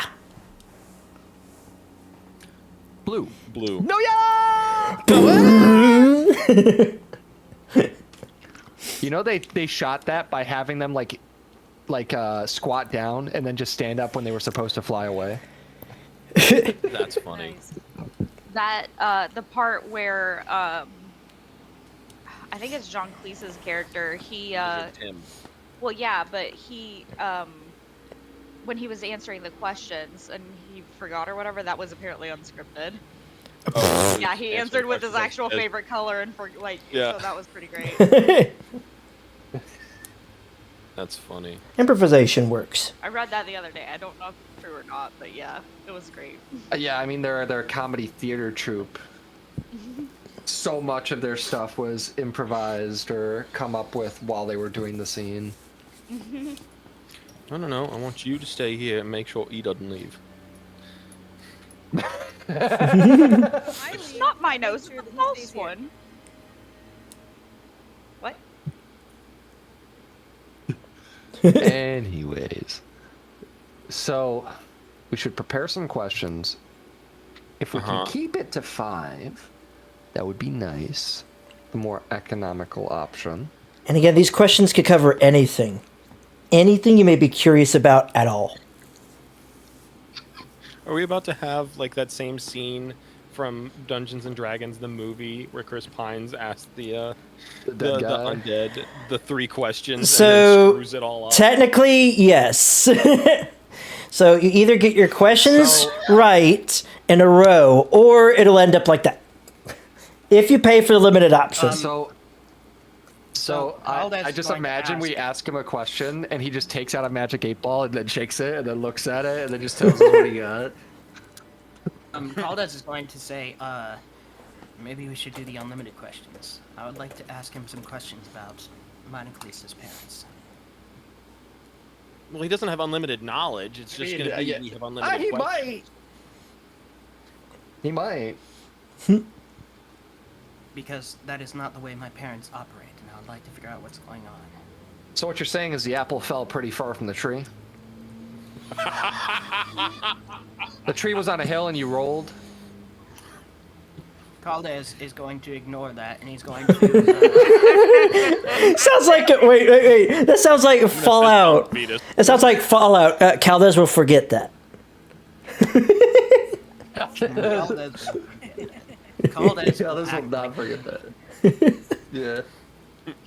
Caldes disliked that.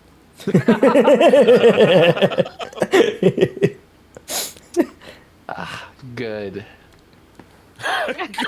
Good. Oh my gosh. Meet us a knife fist bump.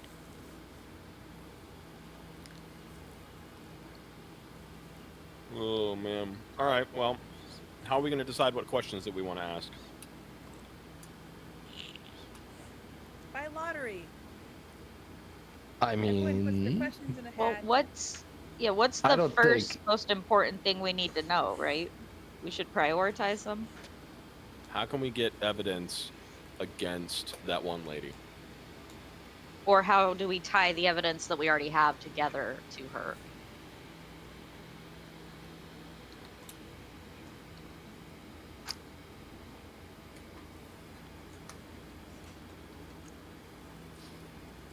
both of those are good. Good talk, everybody. Where can we find? Where and then how?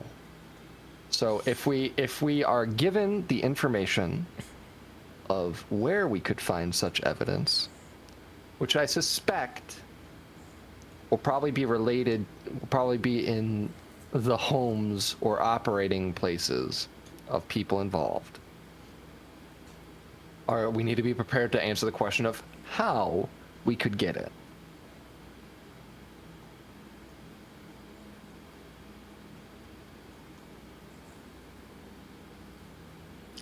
How much gold did you say the 5-question option was? 65 gold. So Mo- 65 gold for that, or 150 for unlimited? 125 for unlimited. 125 for. I think we might as well just go unlimited. All right. That is what I was almost tempted to price the 5 questions 67 gold, you know? Have it be 6-7? straight half. 6-7. 6-7. They got you. You know what? That might be the worst thing I think I've ever heard Caldez say. That might be the worst out of everything.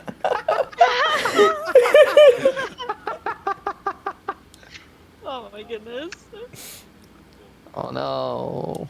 Oh no, yay! He's back. Aldian will forget that. You will forget that.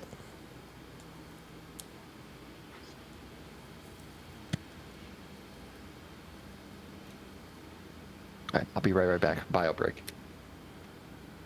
Okay. All right. Well, I guess I'll donate some of my gold to it. So let me see how much gold I have on me. Yeah, I also have some spare group gold that I got out of the chest from our last endeavor. So I got 55 gold, so we can toss that on there.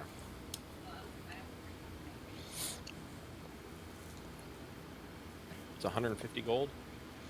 125. 125.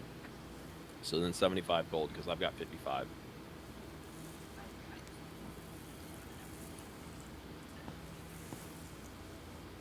Yeah. All right. Okay, I'm back. All right. Kitty's putting up front the 125 gold that we need to... I mean, we could procure. easily split it. No, she is. She's using the group gold. Oh. Do you have a total amount for the group gold?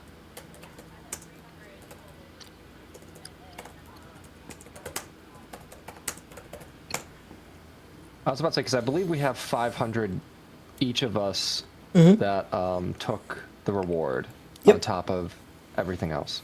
Indeed. Well, that's good because Caldez is a wizard, so I need to spend all my money on like spells. I've already used like 200 out of like the 500 I have stashed away. So I just That's realized crazy. I was talking, like I asked a question and I was muted the whole time. Oh. Yep, you sure were. The 500, is that what's in the keep or is that in addition? That is what you guys put in the keep, because that was all loaded up in chests because you couldn't carry that much. yeah, Right. Yeah. I had my own money from these bars that I sold. Well, that you couldn't carry that much on your person unless you put it in the bag of holding.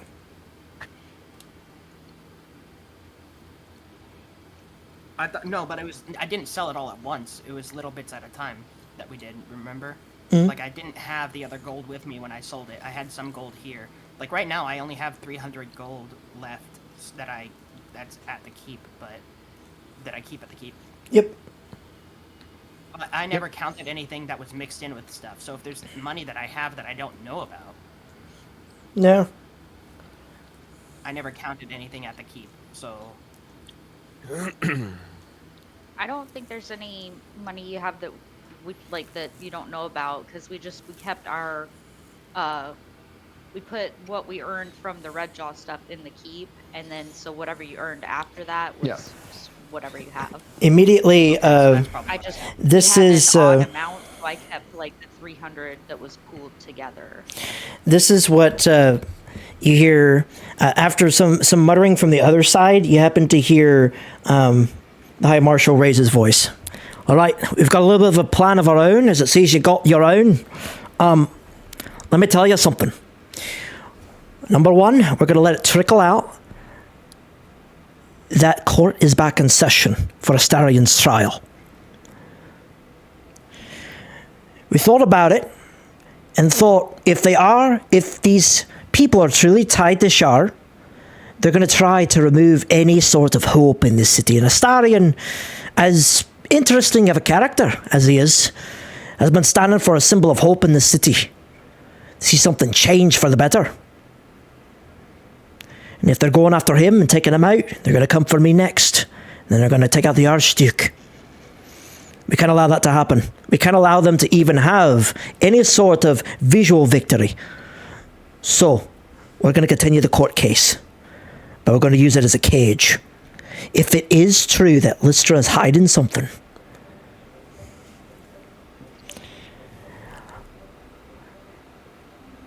and this stays here,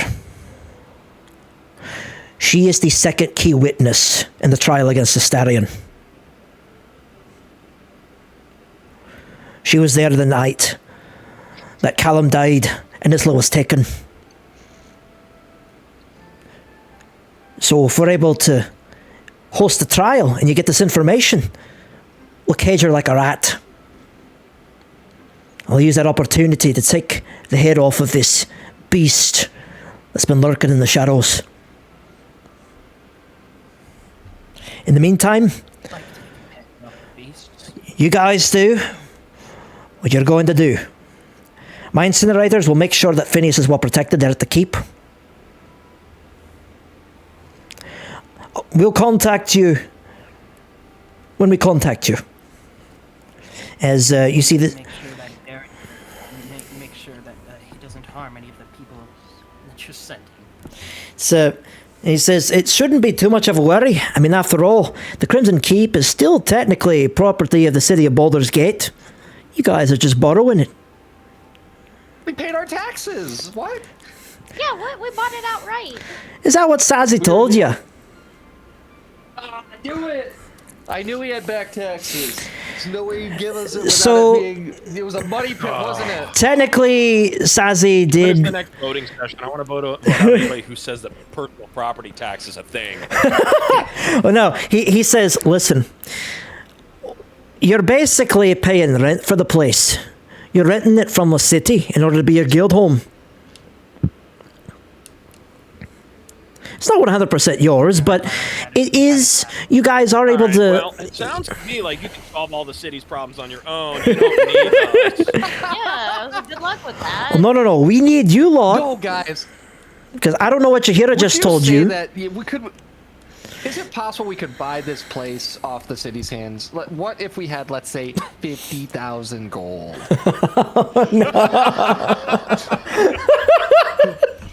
Wow, where would we ever get such an amount of gold? Could you imagine? Could you imagine?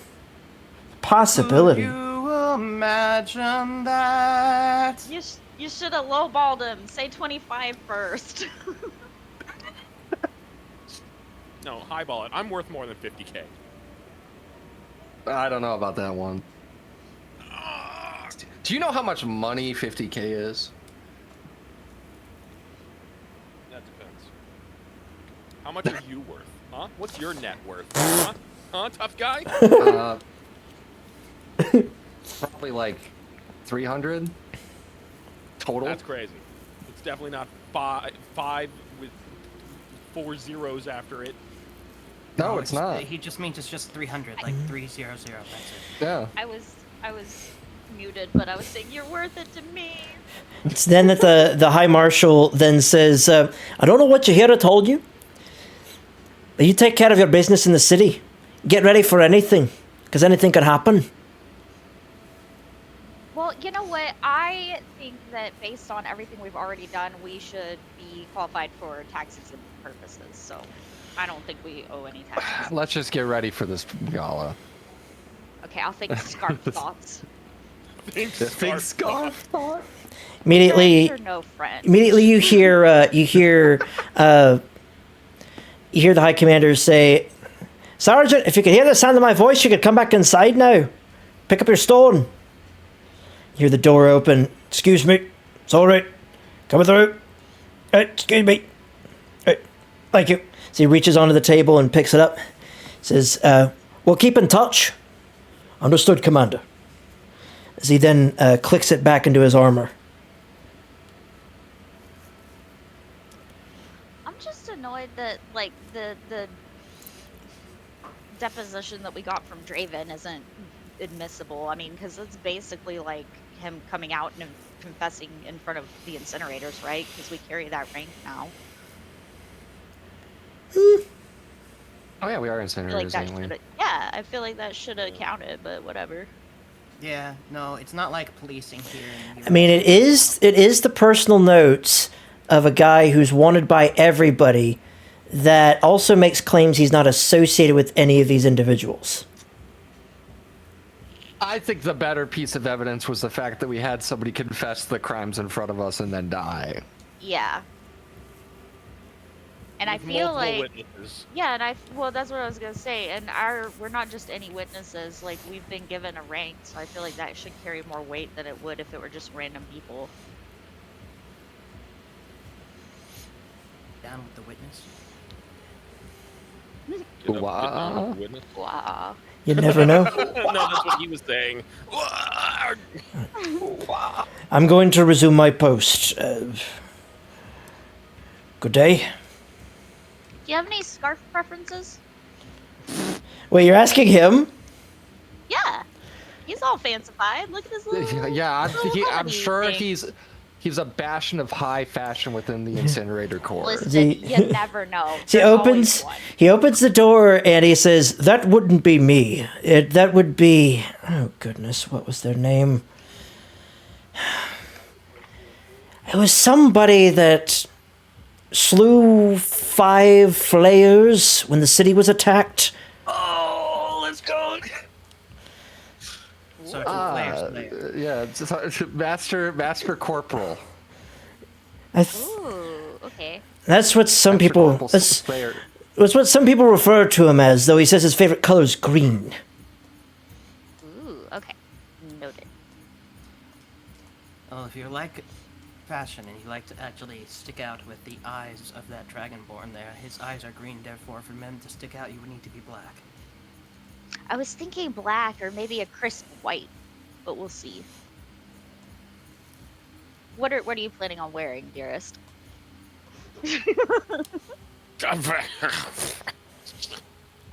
You should probably Whatever wear you tell some me sort to. of robe.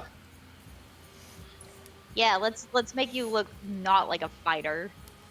Well, that's evident. I mean, we need to make me look like not a dragonborn either, though. Okay, so Dust the so a ruffled robe. dress with lots of lace trim, huh? What about? We'll just put you in a maid outfit. It'll be Is the fine. party themed? Is the party themed? No. There's no sort of expectation of theming. Well, I mean, couldn't you? I mean, you're what? 6'8"? I don't think there's hiding that. Unless we Thank wanted to you like give you for like a not really doing long those robe and have you 6'7" walk around on jokes. your knees. I don't think I that's a can't real walk option. around on though. my knees. That's not gonna work. That's what I'm saying. So we can't hide your What if- height. What But if we I made mean, him at least we could even give you- taller? We could make him taller. Just make him All even right, so you're taller, gonna wear have him be heels like, and a robe. Yeah. Or he could sit on someone's shoulders.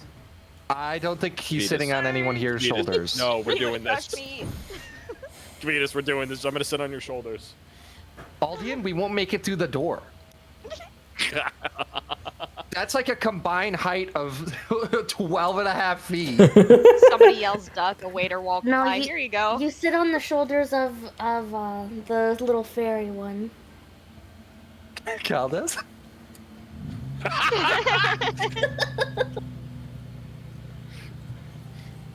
The little fairy one. I think the don't proper know, term that is a fancy halfling. word? Yeah. What, me? Man, dude, you guys are kind of Ooh. perfect for each other now. I Wait, think Wait, about what if it. we did it the other way around? What if we? She sits on Aldian's shoulders. Yeah. and That's he's super tall. true. Yeah, and then I'm just like a furry scarf around, and then that's 3 of us in the party, only looking like one person. They would never guess that. They'd be keeping an eye out for the other people, and they would never guess that it was just 3 of us. Yeah, Raina, never can mind you that can you I'm do also like gonna have to hide my tail? can you do like Well, we'll do the a robe. deep We'll do a voice? fancy dress. Can you hide your voice pretty well? Because I don't know if your voice coming out of a 9-foot tall, bulky, robed individual will be very She's pretty convincing. sneaky. I feel like she could pull it off. I'm just imagining like Rena needs to like shake hands with a noble. And I'm still in control of the arm. And I stick my arm out the wrong way. And you just like slap him in the face and you sound halfway across Yeah, the right. room. Maybe she could be germophobic or something.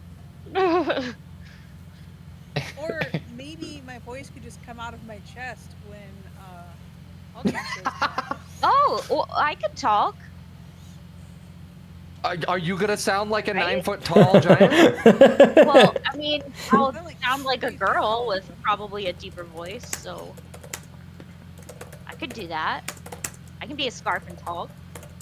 It's like the 3 kobolds in a trench coat all over again. Yeah, exactly. Nobody will suspect a thing. It'll be great.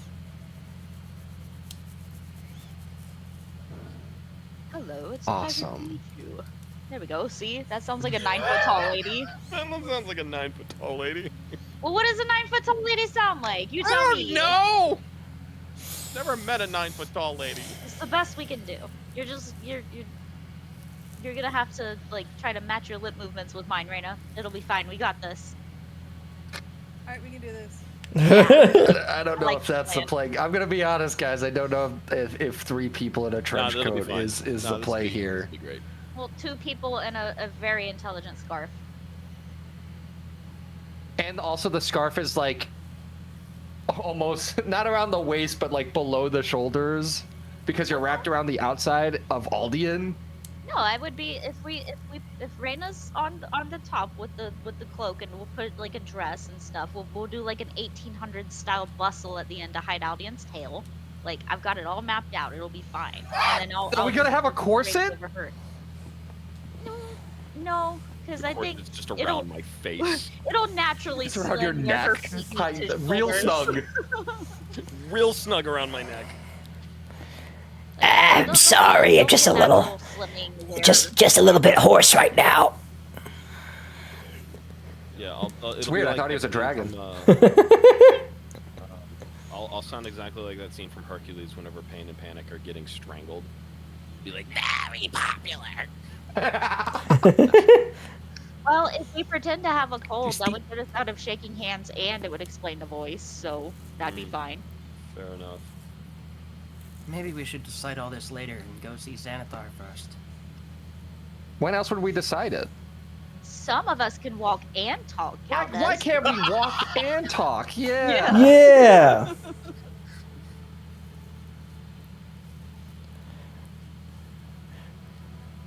So, would you guys be making your way to Xanathar's?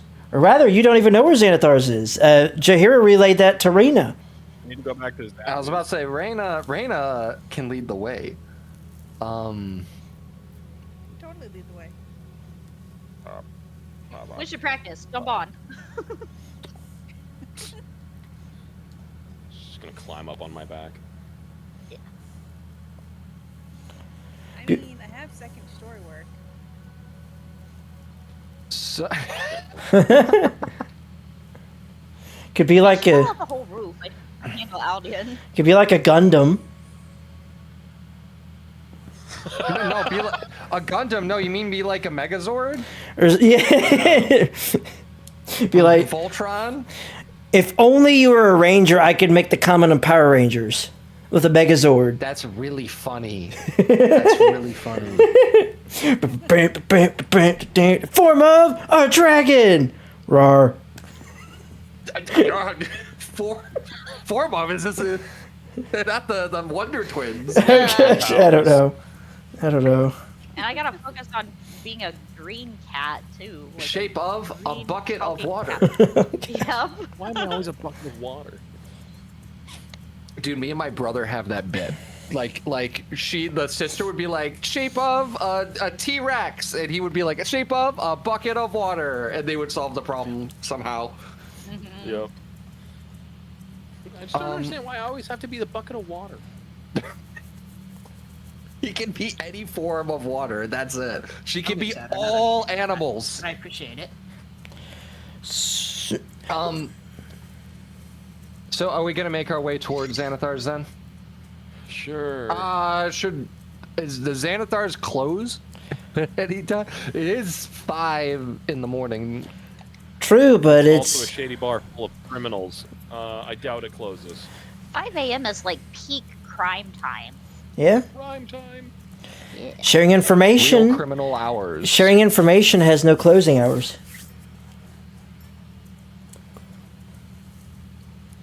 I mean, when the broker's asleep, Maybe. They probably have multiple brokers. maybe. We can ask him about it when we get there. Yeah, well, Is your that'll broker be our away? first question. Do you close? Yeah. What are your hours hours? of operation? The door just slams in front of us. All right, guys. What do you think on Next holidays? lead. Open? Even on holidays. Yeah, I'm heading toward the fancy boutique town. Okie doke. Okay. We're right behind So- you. Maybe.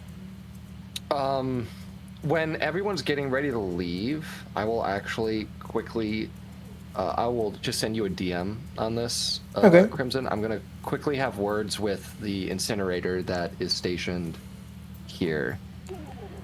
Wait, hold on, And hold then on. practice. Hold on. Up. I'll just DM you it. Okay. Where Okay. is you on my That. list? I don't know. There Wait, you hold on. I'm not is. matching Aldian anymore. it's just What some is really fast. Lestrena's eye color?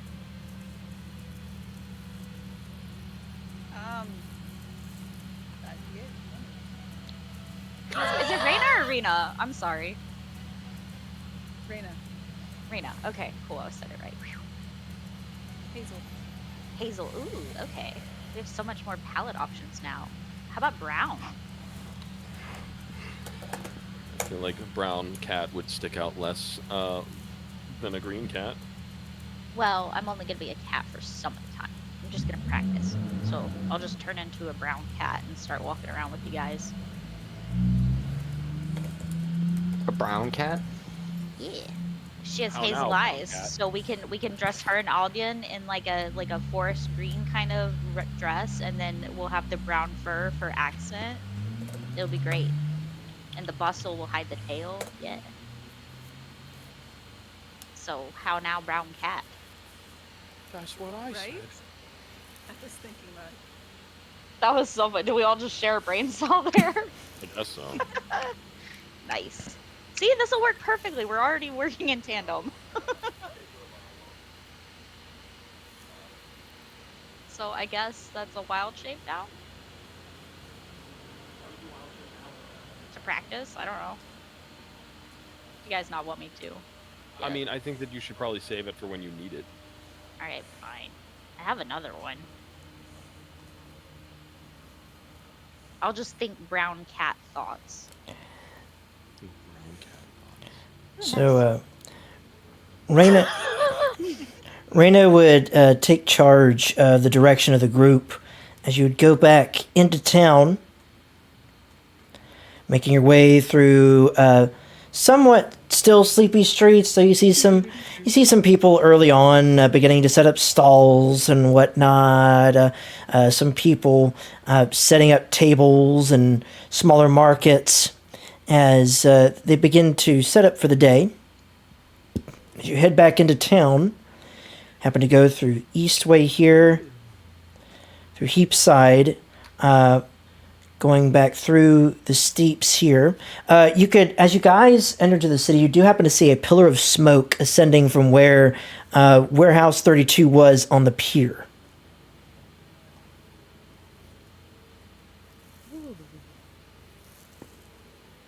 Well, I won't necessarily go directly there. Kind of habits out of being a rogue.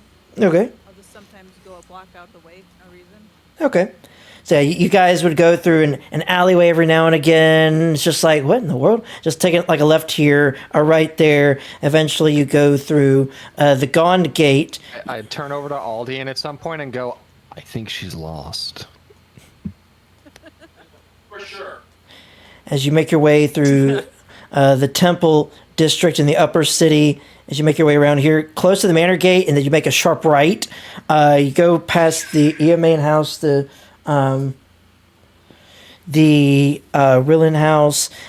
She eventually takes you over to this set of buildings over here, where you see there's a armorer over here called the Watchful Shield, and right next to it is a what appears to be a fanciful boutique by the name of the Niche Neverwinter. I would my stare at the armor shop would have lingered a little bit longer, and fate would have probably taken me away. Just like elbow And him a little right- bit and pull his hand towards the. Right behind this boutique is this Can what? a man window Oh, shop? not here. If you did hit. Oh, I see, Saturn. So when you go behind this boutique, she leads you this alleyway in between the boutique and the shield. As you go behind the buildings, there appears to be this door attached to this shack-like structure.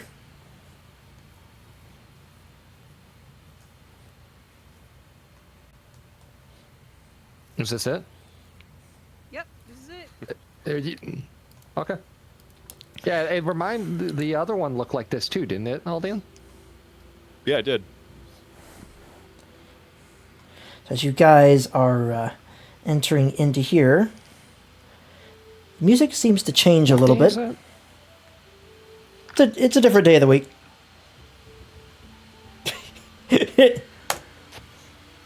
I would like to make a mental note of what day it is and where we are. So it's a week, 3 days. I would say essentially, okay, so Saturday's a week. You can just you come up with it later. It's not important right now. It's almost Thursday or so, or would be in the game version of Thursday. Just about. My favorite day of the week. Clobber day. It is clobbered. Actually, Oh, is that what Thursday is known as in your culture? Yeah. We got punch day, clobber day, you know, let me. Yeah, we don't need that. rest day because resting is important. Leg day, Chicken day. As you lot are now brought to this underground-looking guild hall. You're met by this big. Oh my gosh, As you go down underneath, you happen to see this big burly guard that recognizes Gavitas and Aldian as he says, "Hey, welcome back. Remember the rules. Thank you, sir. No trouble, no trouble." Yes, remember the rules. No trouble. And I look at Aldian. Remember the rules. No trouble. Yeah, I can remember the rules with no trouble. Thanks.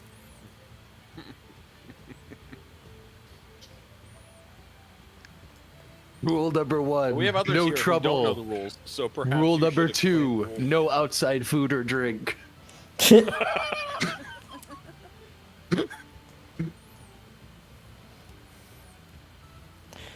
So, Alright.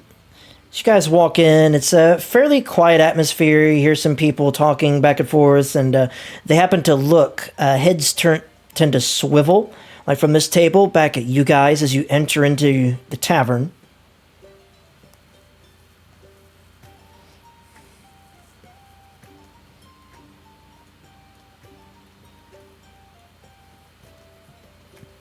Also, I have a plan because I used my researcher background to find out, definitely wasn't Google, that if you have hazel eyes, you can enhance the gold and amber tones of them by dressing in golds and bronzes. So I'm going to be a brown cat and I'm going to go and roll outside in some mica and then we'll be all shiny pretty. You have mica in the city? There's dust. So, sure. Oh, cat, are you okay? I'm sure the gala goers will love to see this supposedly skinned cat, dead and taxidermied cat covered in dust. No, it's not. It'll be all shiny and pretty. Don't worry. And then Brought it out of the attic just for this occasion. Yeah, You guys ever watch Zoolander? No. There's the near the end. It's the high fashion line, and it's called like Industrial, and it's literally just people wearing trash. Well, it's not gonna look dusty. It's gonna make me look shiny. I'll look all bronze colored. Shiny! It'll be cool. Also, I'm I sure was you could thinking- find some sort of glitter at a store somewhere.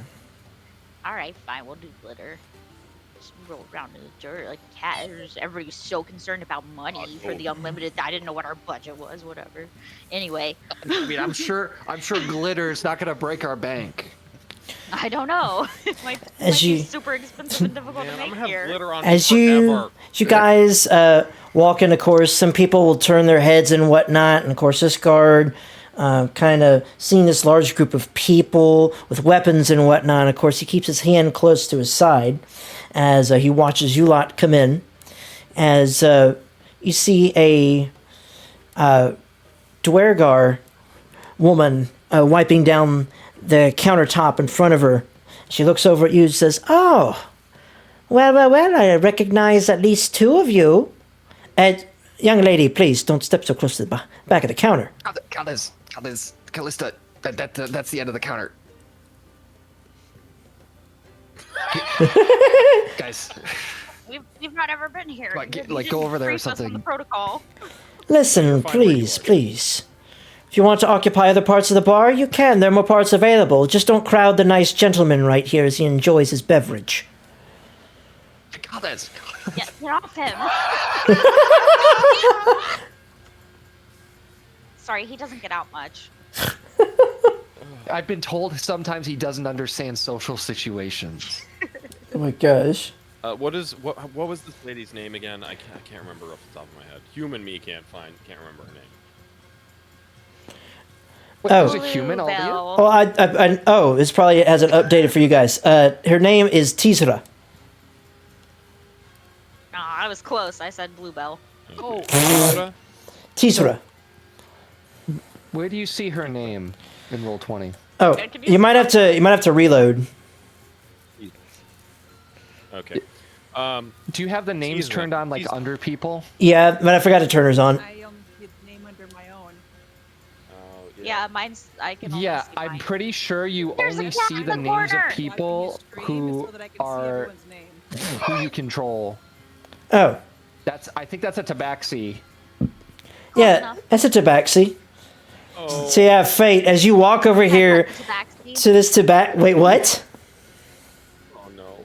Can I pet the tabaxi? Are you just approaching him, or you're just trying to pet him? Goes, dog. You're just trying to walk Yeah, over I'm here like, and. I'll just hold my hand out and let him sniff it first, and then I'll. Oh my god! As you hold Mr. Hold on. DM, could you describe what a tabaxi looks like? a tabaxi is basically, it's very similar to a Khajiit, but with more very visceral cat-like features. So this one has a little bit more of like a cheetah look to it. As it looks over at you, and as you hold out your hand out to it, it's just like, "Do you want me to take your hand?" Where Not off my wrist or anything, but sure. where do you want? You want to dance? Do I want to dance? I have 2 left feet. I sit here in corner waiting for clients. Ooh, who do they belong to? Aldian, you need to I go need a get her. drink. Aldian, you need to go need a get her. drink. Aldian, you need to go get her. Alright. I only have some. This is extra a tea. We're den gonna of thieves eat. and murderers, and she went to try to go I'm pet gonna one. pick up my wife and carry her over No, my I shoulder want away. a pet. Okay, no. Make a competing athletics check, Fate, if you're trying to like stop him from picking you up. Make a competing athletics check, the both of you. Yeah. This cannot be what the 20 is used for. Get- That's a nat 20. Oh my gosh. Roll, yes. Oh my gosh. Got to be kidding I'm me. gonna just turn around and just go like at him. So, Aldian, as you try to scoop her up and pick her up away, she just kind of just pushes back at you, wedges her arm enough. She's been through this enough before on your adventures and shenanigans to where she's able to just wriggle her way out of your arms. So she goes over here, kitty. She is determined. She is Was a determined. cat though. Put words in my mouth. I didn't say kitty. I thought she was a cat right now though. No. Not yet. They wouldn't let me use a wild shape. It was mean. So, Could have been a cat. as It would've as been you're fine. Now I have to do it the hard way. extending your hand, are you trying to get him to dance with you, or trying to get him to sniff? I'm trying to pet, so So as he looks at your hand, he looks over at Aldian, Make it actually. Hold on a second. Let me roll. Let me roll a d20 real quick. Hold on. What is your passive? Dog privilege. What is your passive perception? Actually, your passive. He rolled a 4, so you can actually see visible sweat down his face as he's staring in front of him, and then he looks over at you, and then he stares in front of him, and then he reaches over and goes, and starts like sniffing your hand. And he goes, and then you see him kind of cross his arms, and he goes, "Fine, you seem like a nice person. You have good smell on your hand." Can I pet you? I need a drink. That Raijin would not mind. Just real quick. I would like to pet this tabaxi, please. You see him kind of look in front of him. He looks kind of frustrated as he looks over at you. He looks in front of him. You hear this almost like this rumbling noise coming from his throat. Aldium, what are you having? Same feel of the bar. I wish I am for sure having a large double glass of whiskey. I wanna buy the Tabaxi a beer as thank you, and then I'll go and behave myself. How much does a beer cost? I have 70 gold. If you were to ask Tisra, she would tell you that. Well, if you want something from down here, tell you what. That'll be No, 8. top shelf. Top shelf. Top shelf. Well, we have a nice selection here. We have Neverwinter Orange. We have Waterdavian whiskey. We have let's see what else. What do we have here? We have What's your favorite, Dee? I personally prefer the Thayan Red. Okay, I'll have a glass of that for my friend here. All right. So as she pulls out this glass, it's very peculiarly shaped. It's like it's shaped almost like a vase a little bit, but the cork on the top of it has a skull on the top, with ruby eyes built into it. As she uncorks the bottle, Is such a wild name for an alcohol.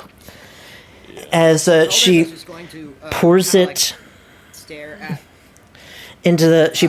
Calder's going to kind of stare at this situation. Sorry, is my mic delayed? No. Yes, I think it's a little delayed, Oh. but I apologize. not that bad. You can go ahead and finish Crimson then. I'll do it after. But as she pours the glass, she holds the glass in her hand, and she says, "That'll be 25 gold pieces." Okie dokie. I have to math. Okie dokie.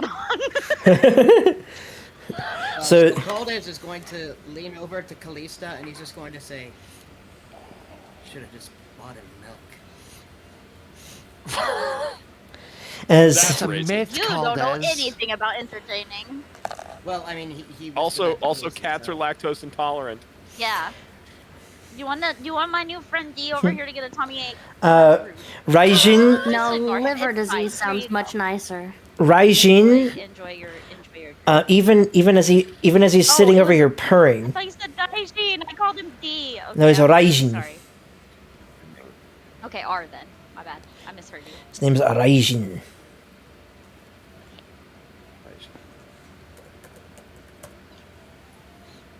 All right. So he got his wine then.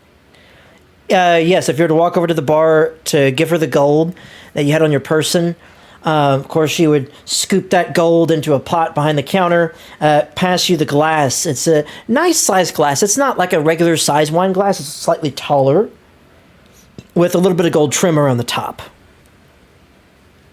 Nice. Okay, I'm just gonna kind of like skip back over and give him the drink. So as you give it to Raijin, he goes, "Thank you. Raijin will accept these." As he takes a little bit of a sip of it. Oof, little strong. Is it good? It is very good. The Thayans have a horrible taste in, how could I put it, politics, but a very good taste in beverage. Wait, does that mean that the Thayans bottled it with the skull on it? Yeah, That's crazy. It is. It is. The reason why the bottle is so expensive is probably because of where it comes from. I bought a whole bottle. No, you just bought a glass. Oh. You just bought a glass. Good grief. Dang it! I got so excited. I was like, "Hey, everybody!" No, if you were to buy, if you were to buy the whole bottle, I mean, like even with the contents emptied, I'm gonna say it'd be probably close to 250 gold. That's about right. So the bottle itself is a work of art. That's awesome. So Fade, are we popping bottles?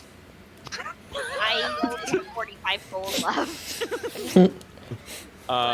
Tisra, can I get a... Wait, I'm not done. I was gonna tell Ryzen that it was nice to meet him and never to forget him. And then I'll I mean, Okay.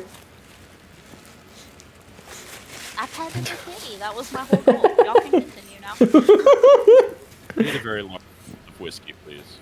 All right. And she says, what do you want? Do you want the higher grade or lower grade? Lower grade.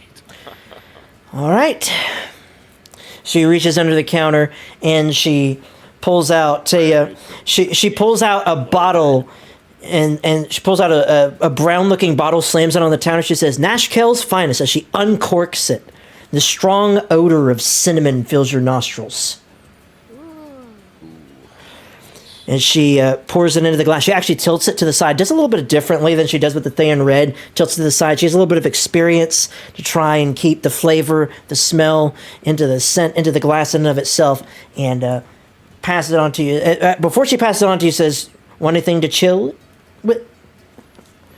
Want it chilled, or do you want it as it is?" Yeah, we'd like No, to chill. as is. And so she scoots it across the counter over to you, and she says, "That'll be 5 gold pieces." All right, you got it. And I give her 5 gold pieces. Thank you. So, Also, sorry, Tisra, these are our companions. I know that you recognized the two of us from before. The one here to my right is my lovely wife. Hi. We have Callista and Caldez down there on the end, and then of course Gvidas, and then we have Rena here. yeah, she would kind of have to stand up a little bit higher in order to see Rena because the counter stands up. Rena, she'd have to like get on her tippy toes on the stool that she's standing on because she herself is height challenged. Karina puts her hand up. Immediately, the dwarf to your side, after taking a swig, he chuckles. He's like, "I know the sentiment, lass." That's funny. That reminds me of the time I had to walk around with a broom in Walmart so my husband could find me. That's true. So every time?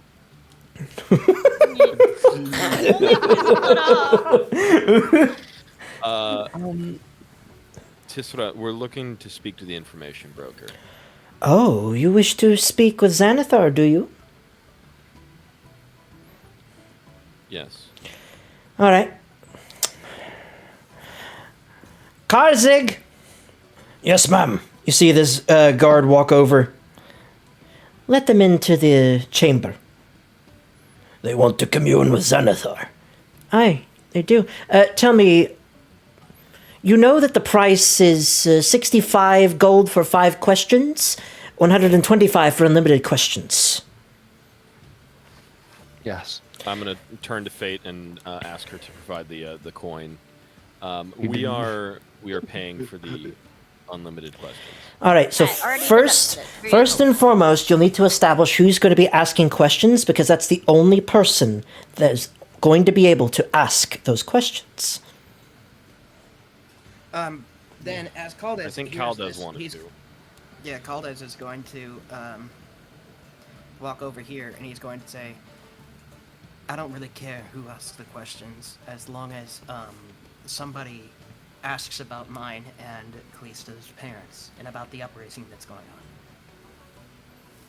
on." Okay. I can ask well, them. Yeah, Gavitas, I think you should ask the questions. But before we go in there, though, I look at Tisra and I ask, it's a long shot, but do you guys happen to have any Damaran moonshine? Let me check and see if we have it here. I'm gonna roll this. Let me see. I believe as you see her step down from her stool, you hear the clinking of bottles as she's having to go up and down the counter here to see if she can find anything at all. And as she goes, I found something. She walks over here and she takes a cloth that she's tied to her hip, pulls it off, and wipes off the bottle, the dust off of it. And she says, "We have it right here." How much would a shot of that be? I mean, this stuff's, well, not as hard to get as Thayan red, but I'd say 15 gold. I'll take a shot of that, please.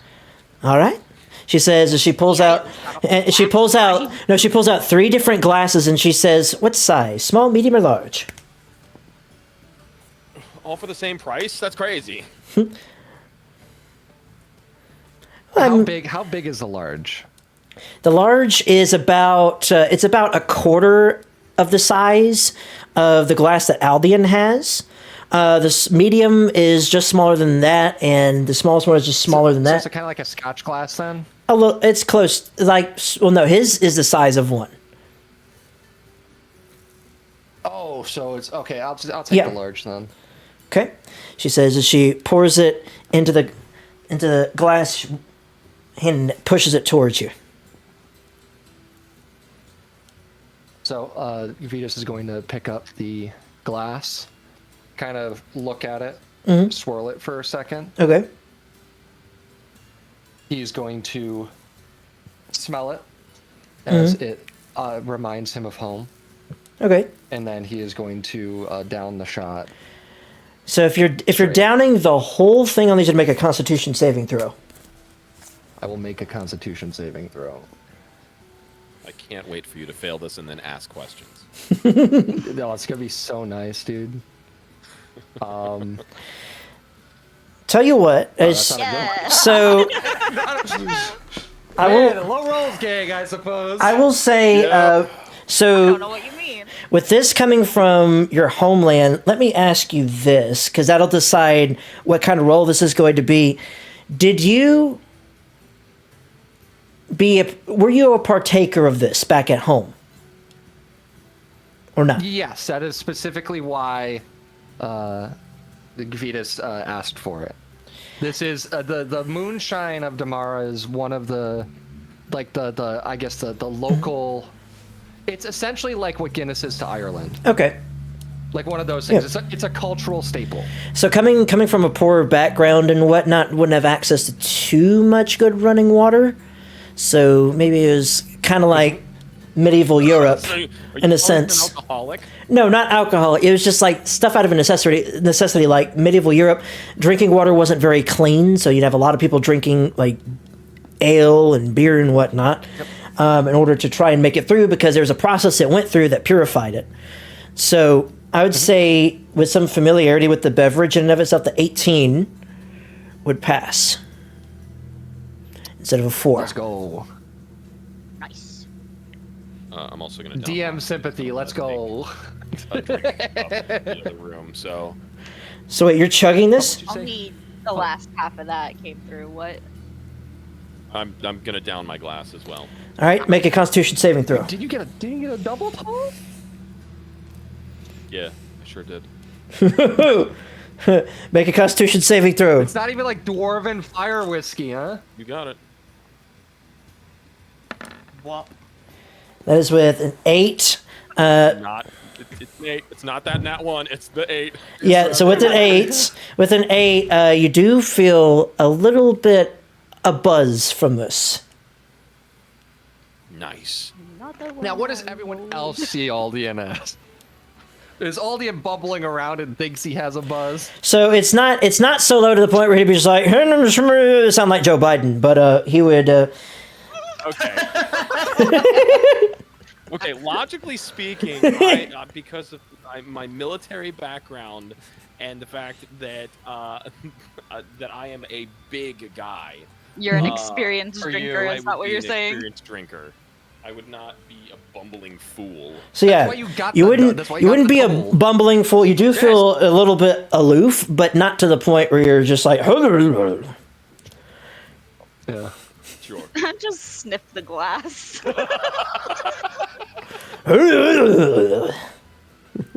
Like, hold up. It would be a hilarious visual gag. Aldian downs it, but then Fate like sniffs the empty glass and she passes out. That's what I was going for. Like, No. I can't Not very in real life anymore. So not very not very commonly. Like you would smell like you'd smell the cinnamon, but you'd smell like the strength of it. You're just like, whoo. Ethanol. Very unlike the Tolkien elf. She's now I don't have to. Yeah, right. There'd be a questioning on how Aldian's still alive after drinking that, by your perspective. I don't have to trim my nose here. Nash Kell's finest. Hand up, Okay. climbs a little bit up onto the counter, so her head's above it, her eyes are at least above it, Okay. and orders a half pint of ale. All right. Nice.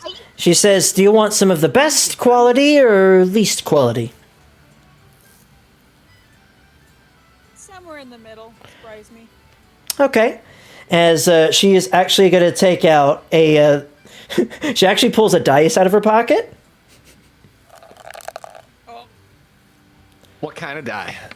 All right, so you are The dead kind. going... As she pulls a mug from underneath the counter, and you said half? half pint, yes.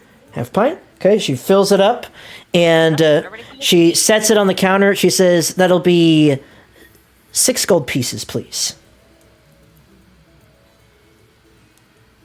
All right, I give her 6. All right, and as she takes the gold, she pushes the mug towards you. If you were to pick up the mug and bring it to your nose, you could pick up some... Actually, make a perception check to see what kind of notes you could pick up from this. With a 24... Dang! With the 24, you'd be able to pick up on several notes. You'd be able to pick up on several notes from this. It has like a hint of mint, interestingly enough. Like you pick up on a hint of mint, a little bit of juniper. It smells like almost like a wintry kind of mix. And with that 24, if you were trying to guess what it was, maybe roll a history check, maybe to see if you've had this before. You'd roll with advantage. With the 24, can she tell what year it was made? I was gonna No, she can. No, she can. Like, it's almost like you ever seen the video of the golden spoon ice cream guy? It's just like picking vanilla. All You know, the 10,000 taste buds? the 10,000 taste buds. She can Taste pick. vanilla. She can give you the exact chemical makeup of the alcohol. Well, I was gonna say that, Yeah, with the that sounds like the spin were a beer. with an 11, you would determine that you've had this before, but you can't exactly place 100%. You can remember where you've had it before, but you don't know where it's specifically from. But tastes pretty good. Take a deep breath. Oh, nice. And start sipping it. Okay. Excellent. Caldas and Callisto, you guys gonna order a drink?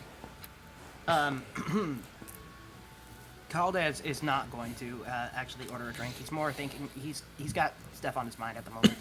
See, I totally had him kinda down just as see like him- a wine snob. Yeah, right. Convince me that Caldas I don't order thinks- from places like this with the Yeah, coffee. I'm sure he doesn't. And the guard behind you then says, "Oi, you want to talk with Xanathar?" Yes, very much so. You can take the beverages in there with you, just don't spill anything. Uh-oh. That's Oh, why it found mine immediately. I'm so glad I didn't order another Oh, one. we could have. Nah. He It's fine, man. We're good. walks over here to the door, and he is going to... Let's see here. See you in a bit, Raiji. Yes, thank you very much. Enjoy. So, I. What's he doing over there, Faye? Oh, I bought him some wine. No, He let but me pet him, so it seemed like the least I could why is do. he sitting Now the over in real the question corner? is he sipping it or is he licking it like a cat would? He's like very gently looks to his left, to his right, just like scoops it up with his tongue. Love it. As this guard opens the door to this room right here, you see a inner room with several chairs about. There appears to be a podium in the middle. There's a chair off in the corner over here. Also, we are allowed to converse amongst ourselves, with but you. only one person's actually allowed to ask the questions. correct? Yes. Stand in the corner. We Xanathar. Yeah, we're Okay. gonna brood. Xanathar will Over not. here. Xanathar will not be answering the questions of anybody else outside of the person that is the designated individual. Okay, so Okay. then Caldez is going to say, don't forget to ask about our parents as they're walking in the door, pretty much is what he'll say. I won't forget. All right. Oh, is it only Gavitas that's allowed to be in here? No. You no, guys, we're all you're all allowed to be in there. Oh, okay. Yeah, you're all allowed Get to. back in the corner. Yeah, we're I'm looming. Sorry, yeah. Come Back there, on, blue guys. with me. Personal space, please. As this guard, I know you gonna. yeah, looks out to the rest of the room as he's holding his arm open the door. He's just like, "You gonna join him? I gotta shut the door at some point." Sorry. Rena was so excited. Come on. You can bring the beer. And he then closes the door. He closes the door behind you and locks it. She got little legs, guys. Give her a break. It is then that actually, as he steps right there. Oh, wait, sorry, ma'am. Yes, understood. As he opens the door, Tisra steps inside. You see her bringing a bowl of small ingredients in hand as she takes each what appears to be like some sort of blades of some sort of plant, some berries. She drops in what, interestingly enough, looks like it looks like an eyeball, but a pretty big eyeball at that, into the bowl. As she then throws in... You could say it's the eyeball. Eyeball. As she then... There's that sharp cutting wit called as. She reaches out her hands in front of her towards the eyeball and repeats the words. From age to age, rise to rise. Xanathar, show us what you behold in your eyes. And immediately, as she says that, an astral projection of a massive creature. Let me describe to you what you see before you. You see a floating orb with a giant eyeball in the center. Blue, leathery skin covering itself in the many eye stalks that come from the sides of its head. Each and every individual one staring down at this tome that is floating right in front of it as this spectral-looking being is now hovering in front of you. And as that's going on, let me trying to get to Yucky. Tisra here, but that's not working. Hang on. Does the average person know what a beholder is? She steps out of the room. The door closes. I would say they aren't all too common. They aren't all too common to creatures. Like you'd have Well, to that's most likely delve. no. You have to delve in the deepest, darkest places. So I would say, because of Yeah, the to meet one. yes, I would say the DC would be a 19 history or a 20 nature check. It's like not as I was common. more curious if Yeah. My thinking was that if Gavitas knows what a beholder is, the very sudden appearance without any proper introduction or warning, he would probably jump from his chair and quickly cover his eyes. So no, you'd have to, because these creatures, they speak the similar language to the Illithid, for instance. Very rare, very hard to find. You have to search in the deep, dark delves of the Underdark to find them. So yeah. This is going to be very shocked at what he's seeing, as he's never seen one before in person, and he's kind of just gonna be like, It's only a model. Totally a model. That's really funny. As it hovers before you and it's reading its tome, you hear it mumbling to itself. It's a very, very deep, almost growly kind of voice.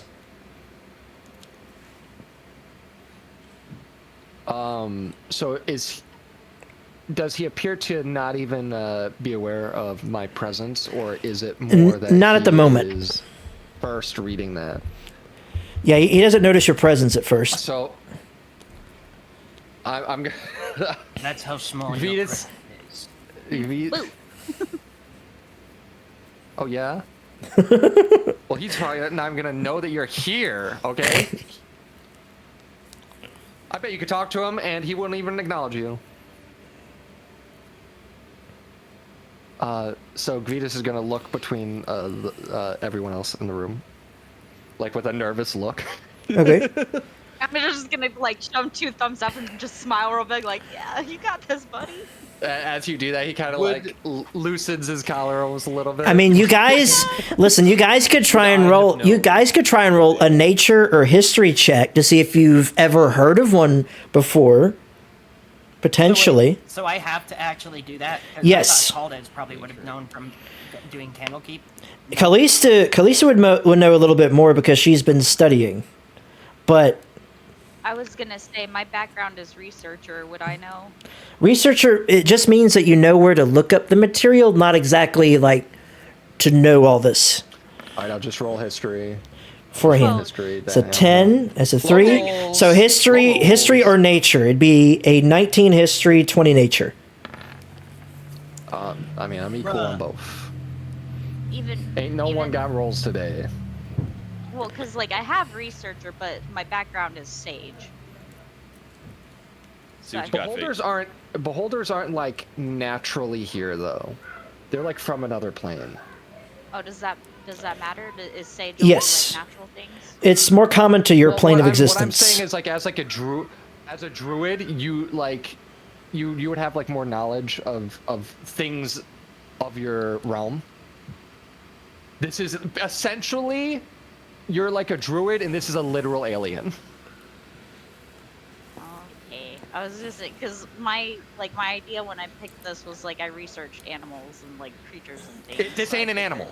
Well, I know, but it's Yeah, this is you would know. So if this was per se a dragon, and you'd know a little bit more about dragons. They're more common to this realm. If it were like a fox, deer, sea monster, you would know a little bit more about that than what Xanathar is. Okay, so I should do the nature one.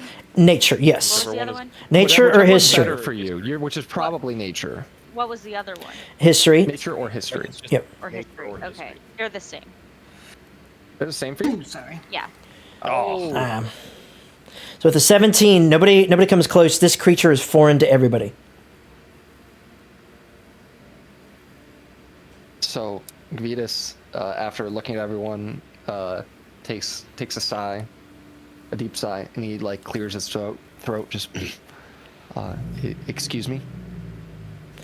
Immediately, you see some of Mr. Xanathar, sir? you see some of its eye stalks turn towards you, and he's still reading the book. He goes, "Oh yes, hello there. How can I help you?" I have a few questions for you to answer, sir. I think you should have to pay us 60 gold because he asked us a question. Immediately, you see some of his eye stalks turn towards the people in the corner, and he goes, It's not how this works. I'm the only one extorting anyone, to be honest. Well, it's hard to find a good extortion scheme nowadays, so. Crimson, I'm like trying not to die laughing because you are perfectly doing Zach Hadel's impression of Jesse Ventura. Jesse the Bunny I'm Ventura. trying. No, you know what I'm actually trying to sound like? Who? The Treants? Fish. I'm trying to sound like good old. Oh gosh, Hermaeus Mora. Hermaeus Mora from Elder Scrolls. From Elder Scrolls. Yeah. Dude, you ruined it. Dude, you ruined it. I'm the one that lied. Hello there. What can I tell you? All right. Now the laugh's out of my system, right? That should make it easier, right? Sure. You got this. As long as you're not on the giggle loop.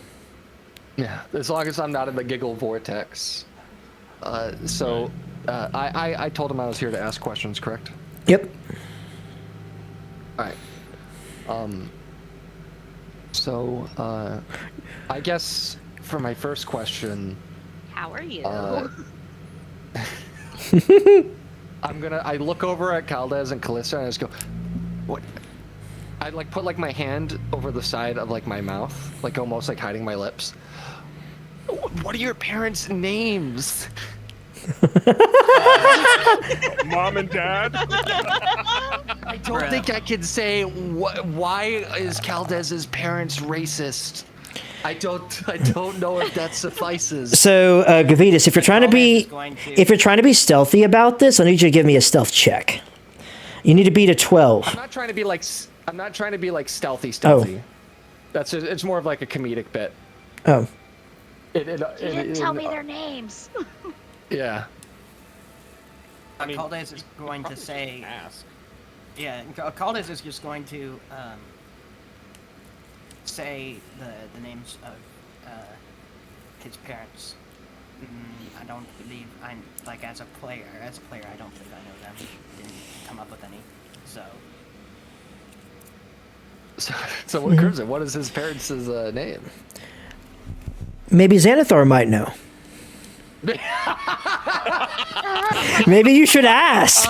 You didn't ask. For my first question, I will ask, what is the name of Caldez, my party member's parents? The members. Let's see. Counters as he sets the book in front of him aside. He pulls another book. You see it float, like hover right in front of him. Caldez, you would recognize the emblem on this book right here. As he takes another. He takes his stalks, take another glance at you, and then over at Callista, and then you see just pages flying all the way from, and just kind of just flitting over, and then finally, yes, Caldez, your parents. Caldes is just going to kind of stand there, but like be like yes. Good thing there's only one Caldez in this universe. That's why I specified Caldez, the member of my party. Trarian. That's why I said the book said famous racists of the 12th century. Trarian and Verissa. So, I have been told that these two individuals have joined or otherwise aligned themselves with some sort of elf supremacist group. Is this true? Let me look at my intelligence reports. Everest, I do believe. As you see him set the book aside. He turns and faces something behind him. You happen to see several other tomes float right past him as his stalks glance each and every which way at each. That's one of the benefits of having so many eyeballs. You can literally like see everything. As he's looking around all these different books. No, let's see. Ah, yes. The Grey Cloaks.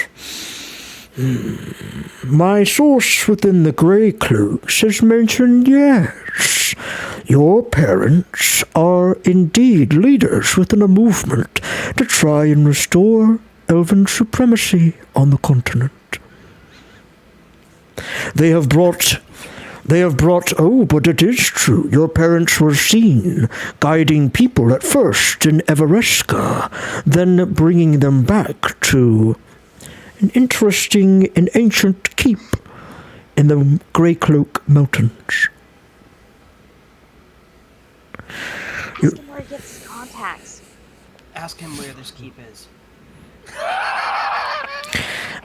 Immediately, as soon as Xanathar hears this, he goes, I will only answer questions from one person, and that question shall be denied, since it was not asked by the person.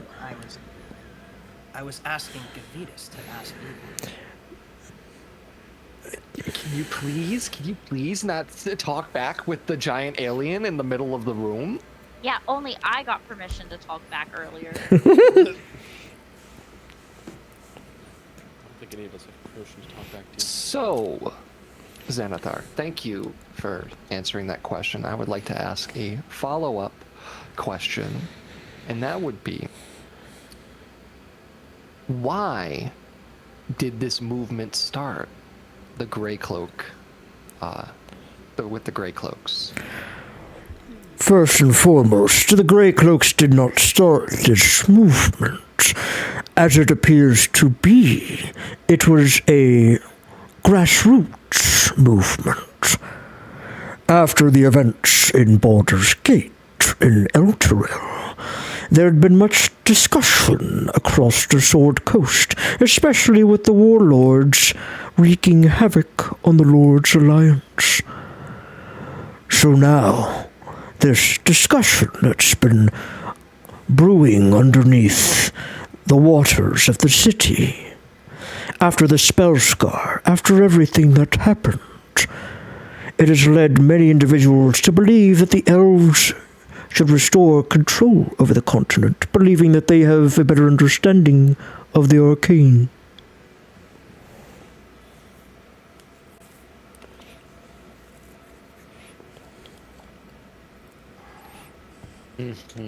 So they wish to bring back an ancient figure, an elf that found a way to transform into a red dragon, one that slaughtered thousands of humans.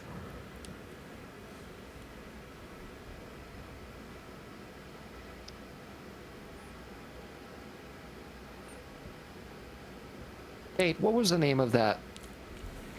The ingredients you were looking for?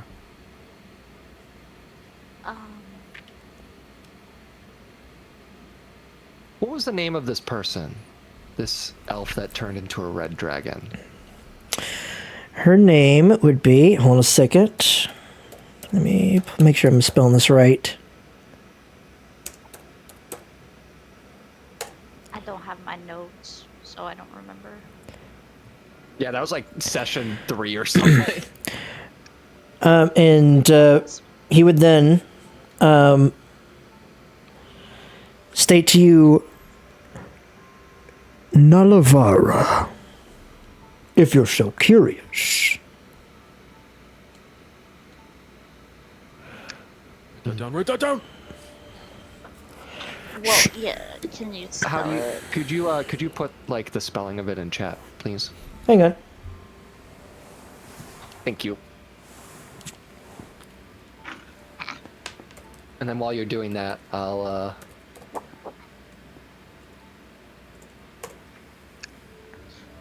Nalavara, all right, thank you. Mm-hmm. And then I will follow up with the earlier question and ask. So the Great Cloaks are an ancient fortification of some sort in the mountains. Which fortification? I see what you're trying to do. There was a question that was posed by someone else, not you, so I refuse to answer that question.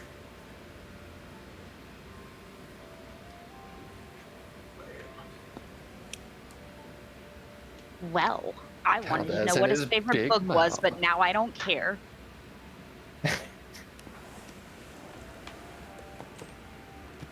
So, we've recently learned that there is a conspiracy by Sharis against the gate. What groups are aligned with the Sharis? It's an interesting question. Let me look at my reports. But I believe it was, yes. An old friend of mine stopped by and delivered this information to me. A man by the name of Draven Dreadwolf. Oh, we might have gotten the same information then. We had a Indeed. conversation with him ourselves, but I'm sure you knew that. Yes, he actually stopped by. Said this would be the last time that he would be in Baldur's Gate before he headed off to Waterdeep.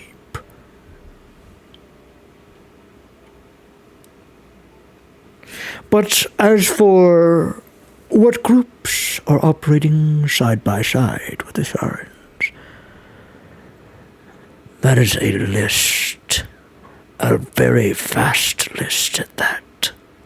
One of which I know for certain is the breakaway faction within the Zentarum.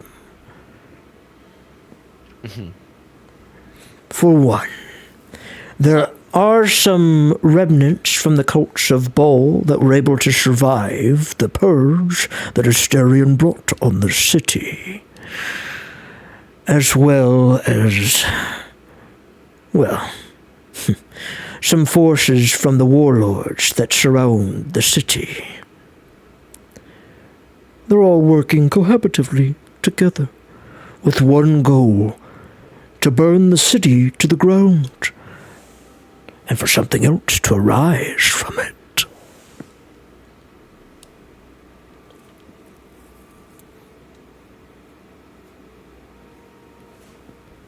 So I couldn't find my game notes, or my session notes or anything, but I found my rifle safety notes.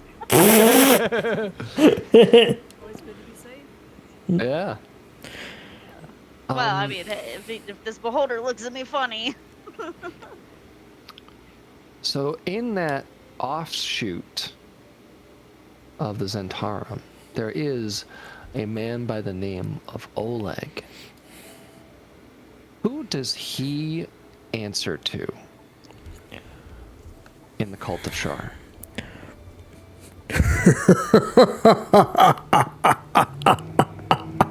See this big maul just opening wide as he has like a somewhat satisfied look on his eyeballs. The rest of his eyeballs kind of close along with his main eyeball as he then looks over to you.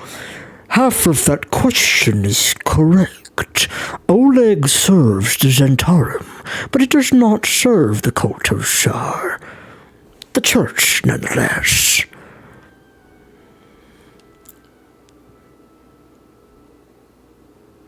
So, would it be that the item that we found on him that would have linked him to that was given to him by somebody in the Church of Shar? Maybe He's as not a member himself. a means of proselytization. You have to understand, the way that Sharans reach out to new believers is in secret. There are many different ways that they reach out. One is, of course, in a dark alleyway, what people consider stereotypical, but not common. Another way that they reach out to others, brothels are one. They would invite people to secret meetings across vast cities, such as Waterdeep and others. There are various other means that they could try to get people's attention, but they mostly approach those who are grieving and in loss. In loss of family, in loss of friends. Maybe they want to forget. Shar will help them.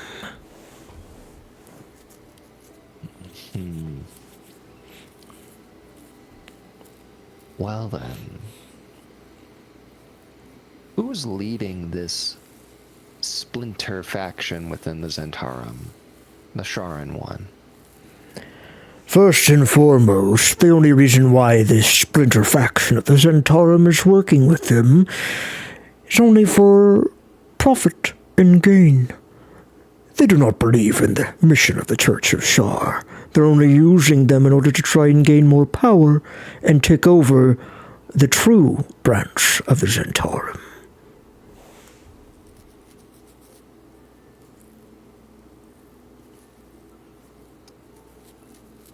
Seems a little short-sighted, but okay.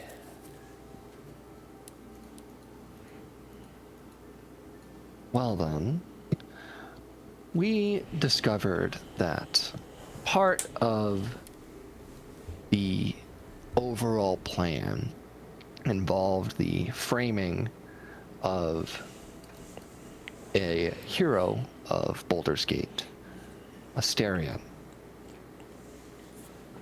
And we learned that Lystra Durham is supposedly the mastermind behind the whole thing. Is there anywhere that we could find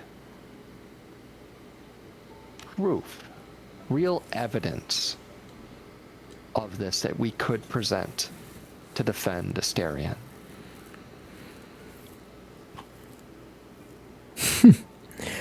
It's a good thing that you poised the amount for 125 gold pieces. Otherwise, I don't know if I would be willing to give you this answer. The manor that Lystra Durham, or the location rather, that she has built her manor on Dusthawk Hill. It's built over an old smuggler's cavern. It's passed on by the rest of the city as the blueprints to it. As you see him float, what appears to be almost like a set of, like what appears to be a map of the city of Baldur's Gate. It appears that this cavern or cairn was believed to be collapsed many years ago. I do believe not too long after the collapse of Serevok and the cult of Baldur's City. They found several hiding inside the cavern and managed to bury the site. I'm willing to bet she might have uncovered it. Maybe using it for certain means. It may be, if it's connected to the manor, you might find some way inside and find what you're looking for. Would you happen to know if there, I assume, if it's smugglers' tunnels, that there's more than one entrance? Do you happen to know where any alternative entrances are besides the manor itself?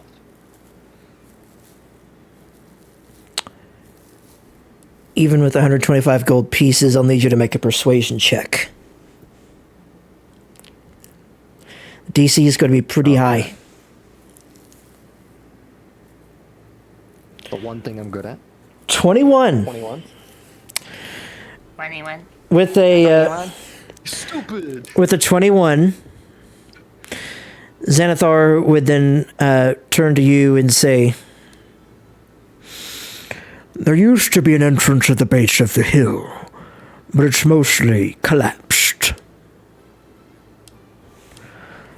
The only other entrance I could presume is somewhere inside the manor itself.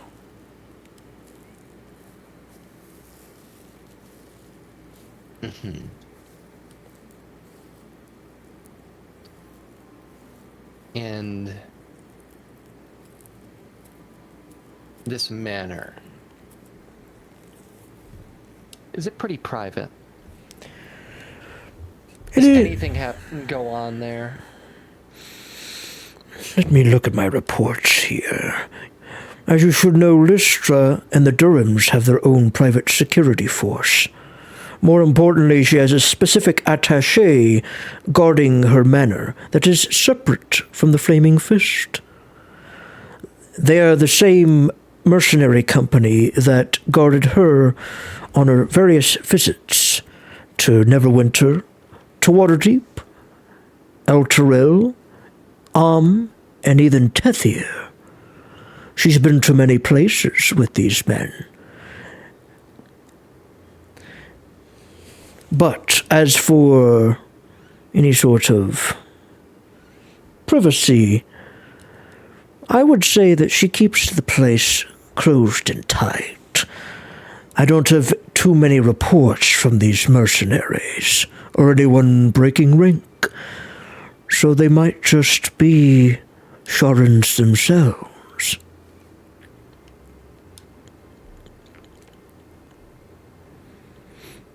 You'll have to search the manor from top to bottom.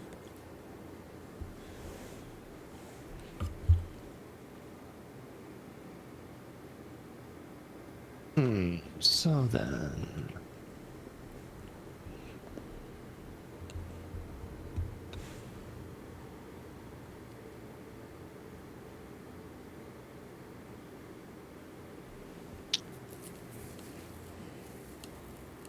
How did they manage to get a hold of those amulets that let them kidnap the people in the hospital?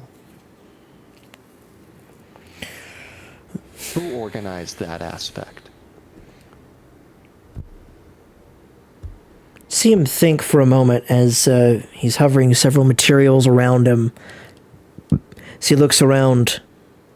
To gain access to the Shadowfell, you would have to be adepts of Shar, as she considers that a plane of her own. You would need to be Dark Justiciars in order to access such things. Paladins of Shar.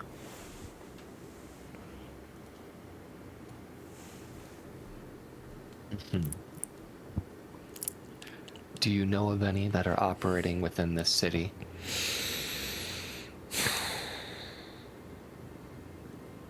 See him kind of like crinkle his face a little bit, squints his eye as he looks around the room. There's many stalks. No, I do not. Sharans are very close at keeping their secrets, to some degree. The rank and file, especially the Dark Justiciars, are harder to find.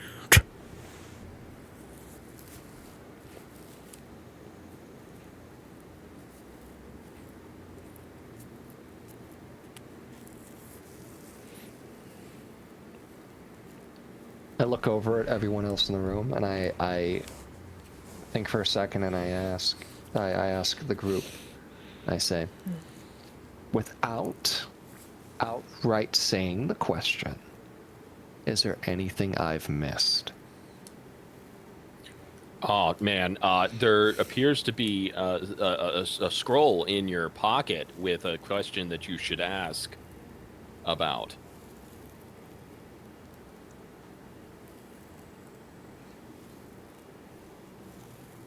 Is there?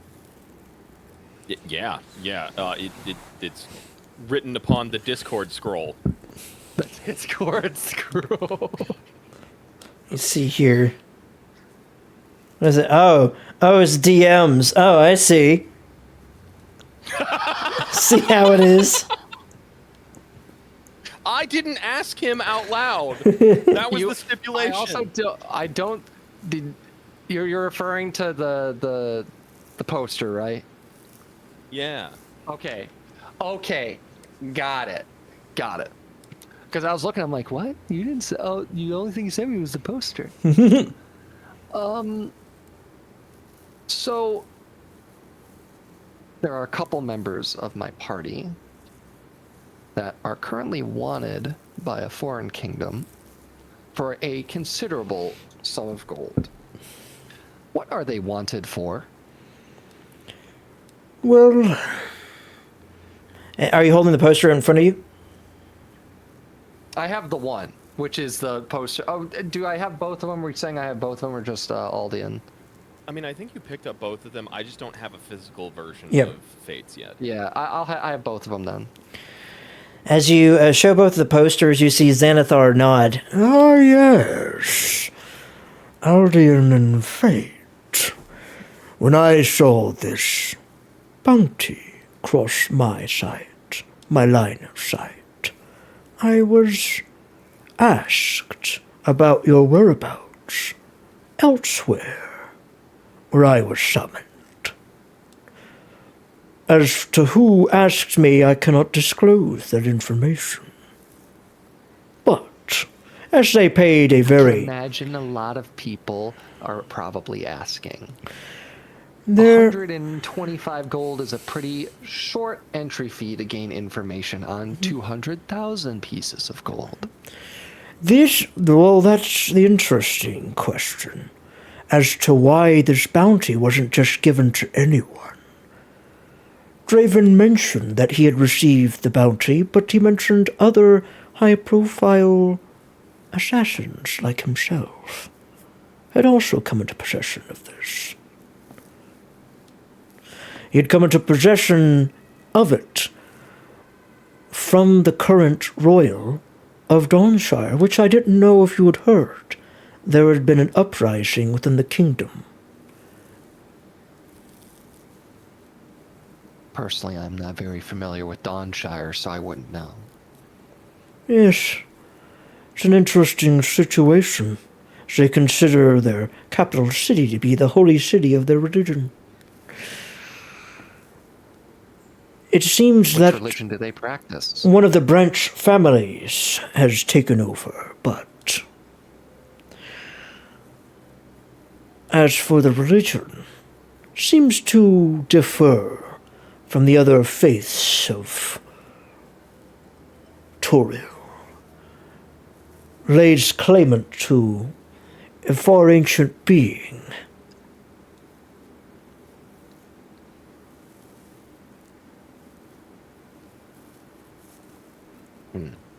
Okay. One who had their hand in creating Toril itself.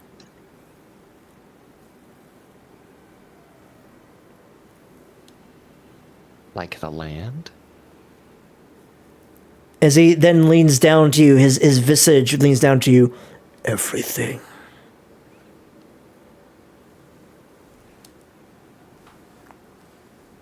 It's not creepy at all. Thank you for answering that so thoroughly. Anything else? Anyone? Did that suffice, Aldian? I'm gonna be so real with you. Above the table, I got raided right in the middle of the explanation, so I didn't hear half of it. Essentially, there was a coup, old people out, new people in, new people want you dead. Okay, got it. All right. Great. So, and also the bounty was only given real, the real stone cold killers. Oh. I mean, it's probably a good Okay. thing too, because I mean, if that was just handed out, we would not be able to pass by even the lowliest street urchin without having to administer deadly force. What a shame that would have to be. Hey, kids are. I'm starting to wonder. Hmm? I'm starting to wonder. Uh-huh. Wait, what? What are you starting to wonder? What's I'm up? starting to wonder if there was more than if there was not a bad reason you got that bounty. No, definitely not. Also, I heard you, Rena. We only adopted a street urchin, so Yeah, that's true. Could you blame little Ted turning a knife on you for 50,000 gold? No, I mean I'd turn a knife on me for 50,000. Promise? It's a little dark. All right. No, I think No. we're good from here. I don't have any other questions that I need answered, I guess. So. Well, could I ask you all to leave? Oh, yeah, sure.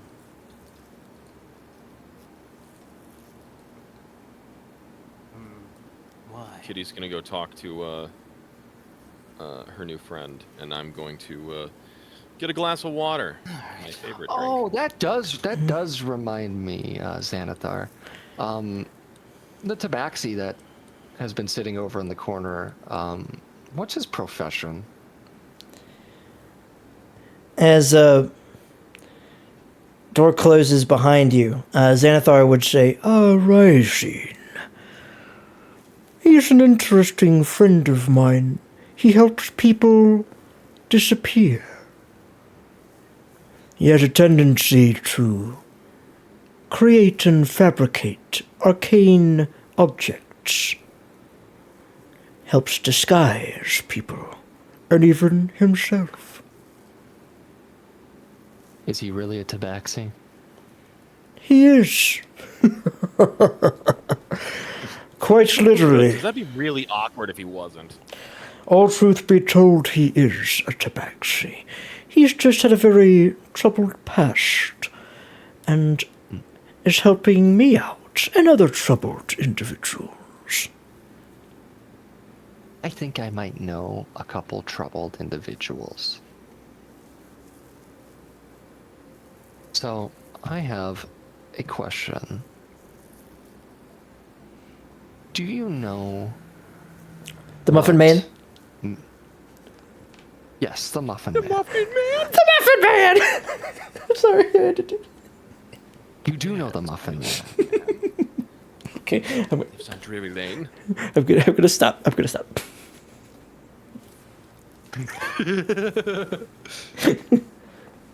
So, do you know what Mistra's involvement in this entire cosmic ordeal is around the city right now? I was personally communed with by Selyun inside one of the temples here, and told that things are a little shaky among the gods right now, and that even Mistra was involved somehow. If this is new information to you, I am very glad to have given it to you. You have been more than helpful to us. And if you don't have any more, I perfectly understand. Xanathar is going to roll an intelligence check. This is going to be with +5 here. Okay? It's a history check.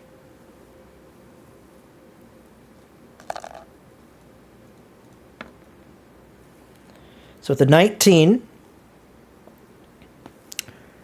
I do remember hearing of a certain group of mages causing a stir within the weave, seeking to rid the realm of darkness and impurity. There's also someone that Mistra's looking for amongst this group. Although I don't have a name attached to them.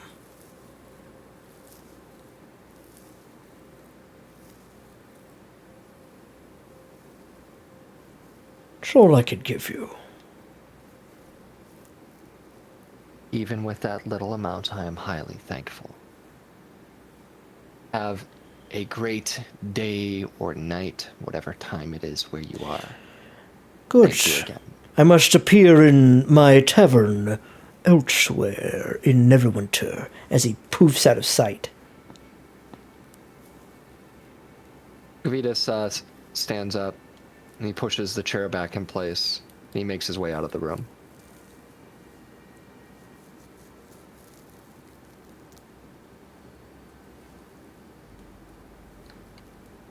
And he is then going to walk up to the tabaxi. And he's going to ask him,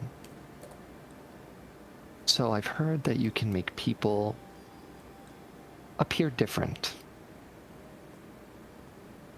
I am very interested to know how different. As you're asking this question, suddenly you see a portal open up right next to Callista. As you happen to see Zan step out of it and says, "Sorry, I have to borrow Callista, bye." Hang on. Stan? What? Zan the man, dude. And he just pulls. Coldez is just going to. He walks her. Coldez is going to stand up, and he's going to be like, "What? Where are you?" Walks her into the portal, and like I said, comedic timing. Coldez walks over to tries to grab Callista's hand, but I'm assuming it does not work. Dude, Nope. the Kingdom Hearts. That's crazy, bro. Coldez then just stands there, kind of like dumbfounded. So that is to mention that Aldian, I don't know if you were in the call earlier, but this will be Chioni's last session with us. Yes. So on that note, I'm going to leave us on this cliffhanger right here as we end this session for tonight. I imagine I imagine the camera, right, is I'm going to ping it. It's like basically here, looking towards me, like talking to the tabaxi, and Callista was over in the corner. And I asked that question, the music swells, but then it cuts out, and Zan literally opens the portal, like, I gotta take Callista by, and then he takes her. And the moment the portal closes, it cuts to the credits.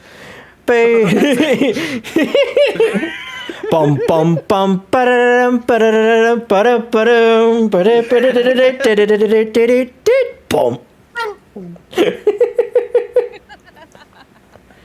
And that'll be the end of the session for tonight. And also, Alright, I wanted to say, Keone, I appreciated you giving D&D a try, even though it was not your thing. I appreciate you giving it a solid go. Yeah. And I had fun while you Appreciate you being here. Indubitably. Perhaps I shall try again one day once I get better at pretending. I mean, it might be. I'm sure if you wanted to try at another point, there's no reason you couldn't be. Zan could not show up and be like, Well, all I right, was gonna say, Zan could just we did drop what we me needed off." to do. Here's Callista back. If she ever wanted to join back, I figured Crimson would probably let you, especially because we sometimes have players come and go. This far, these guys have stayed, but we've had a few Yep. others. Yep. So Eh. there's always time to be able to jump in at this- times. It can be like that. Remember in that '70s show where I don't know why I'm forgetting Ashton Kutcher. He got famous. And he was in all those movies, so he only showed up in 2 episodes a season. Yeah. You show up for the random Callista Podcast. episode. The random Or who was Callista it in the episode. Deadpool movie? Or who was it? It was kind of like, who was it in the Deadpool movie? Who? Chris Evans? No, I forget who. But basically, all he did, he played the invisible guy, and the only time you saw his face is when he died. Oh, I can't remember his name. Was that it was a very, very famous actor, Brad Pitt. Yeah, Brad Pitt. Was it Brad? That's actually so funny. All right. Thank All right, you. well, you Thank guys you very have a great much. night. That was a great Yeah, session. you'll have a great Indubitably. night as well. And See, I'll talk 2 to you weeks. all later. Yes, 2 weeks. All See you in right. 2 Yep. weeks. With that, I'm going Okay, bye, to everybody. Be safe in the raid storm and out. whatnot. Going to raid out here. I hope that everybody had a wonderful night tonight, as even more information has been dropped upon us. And as we move further through the campaign, more threads will be pulled, more threads will be found. Just depends on how deep we delve.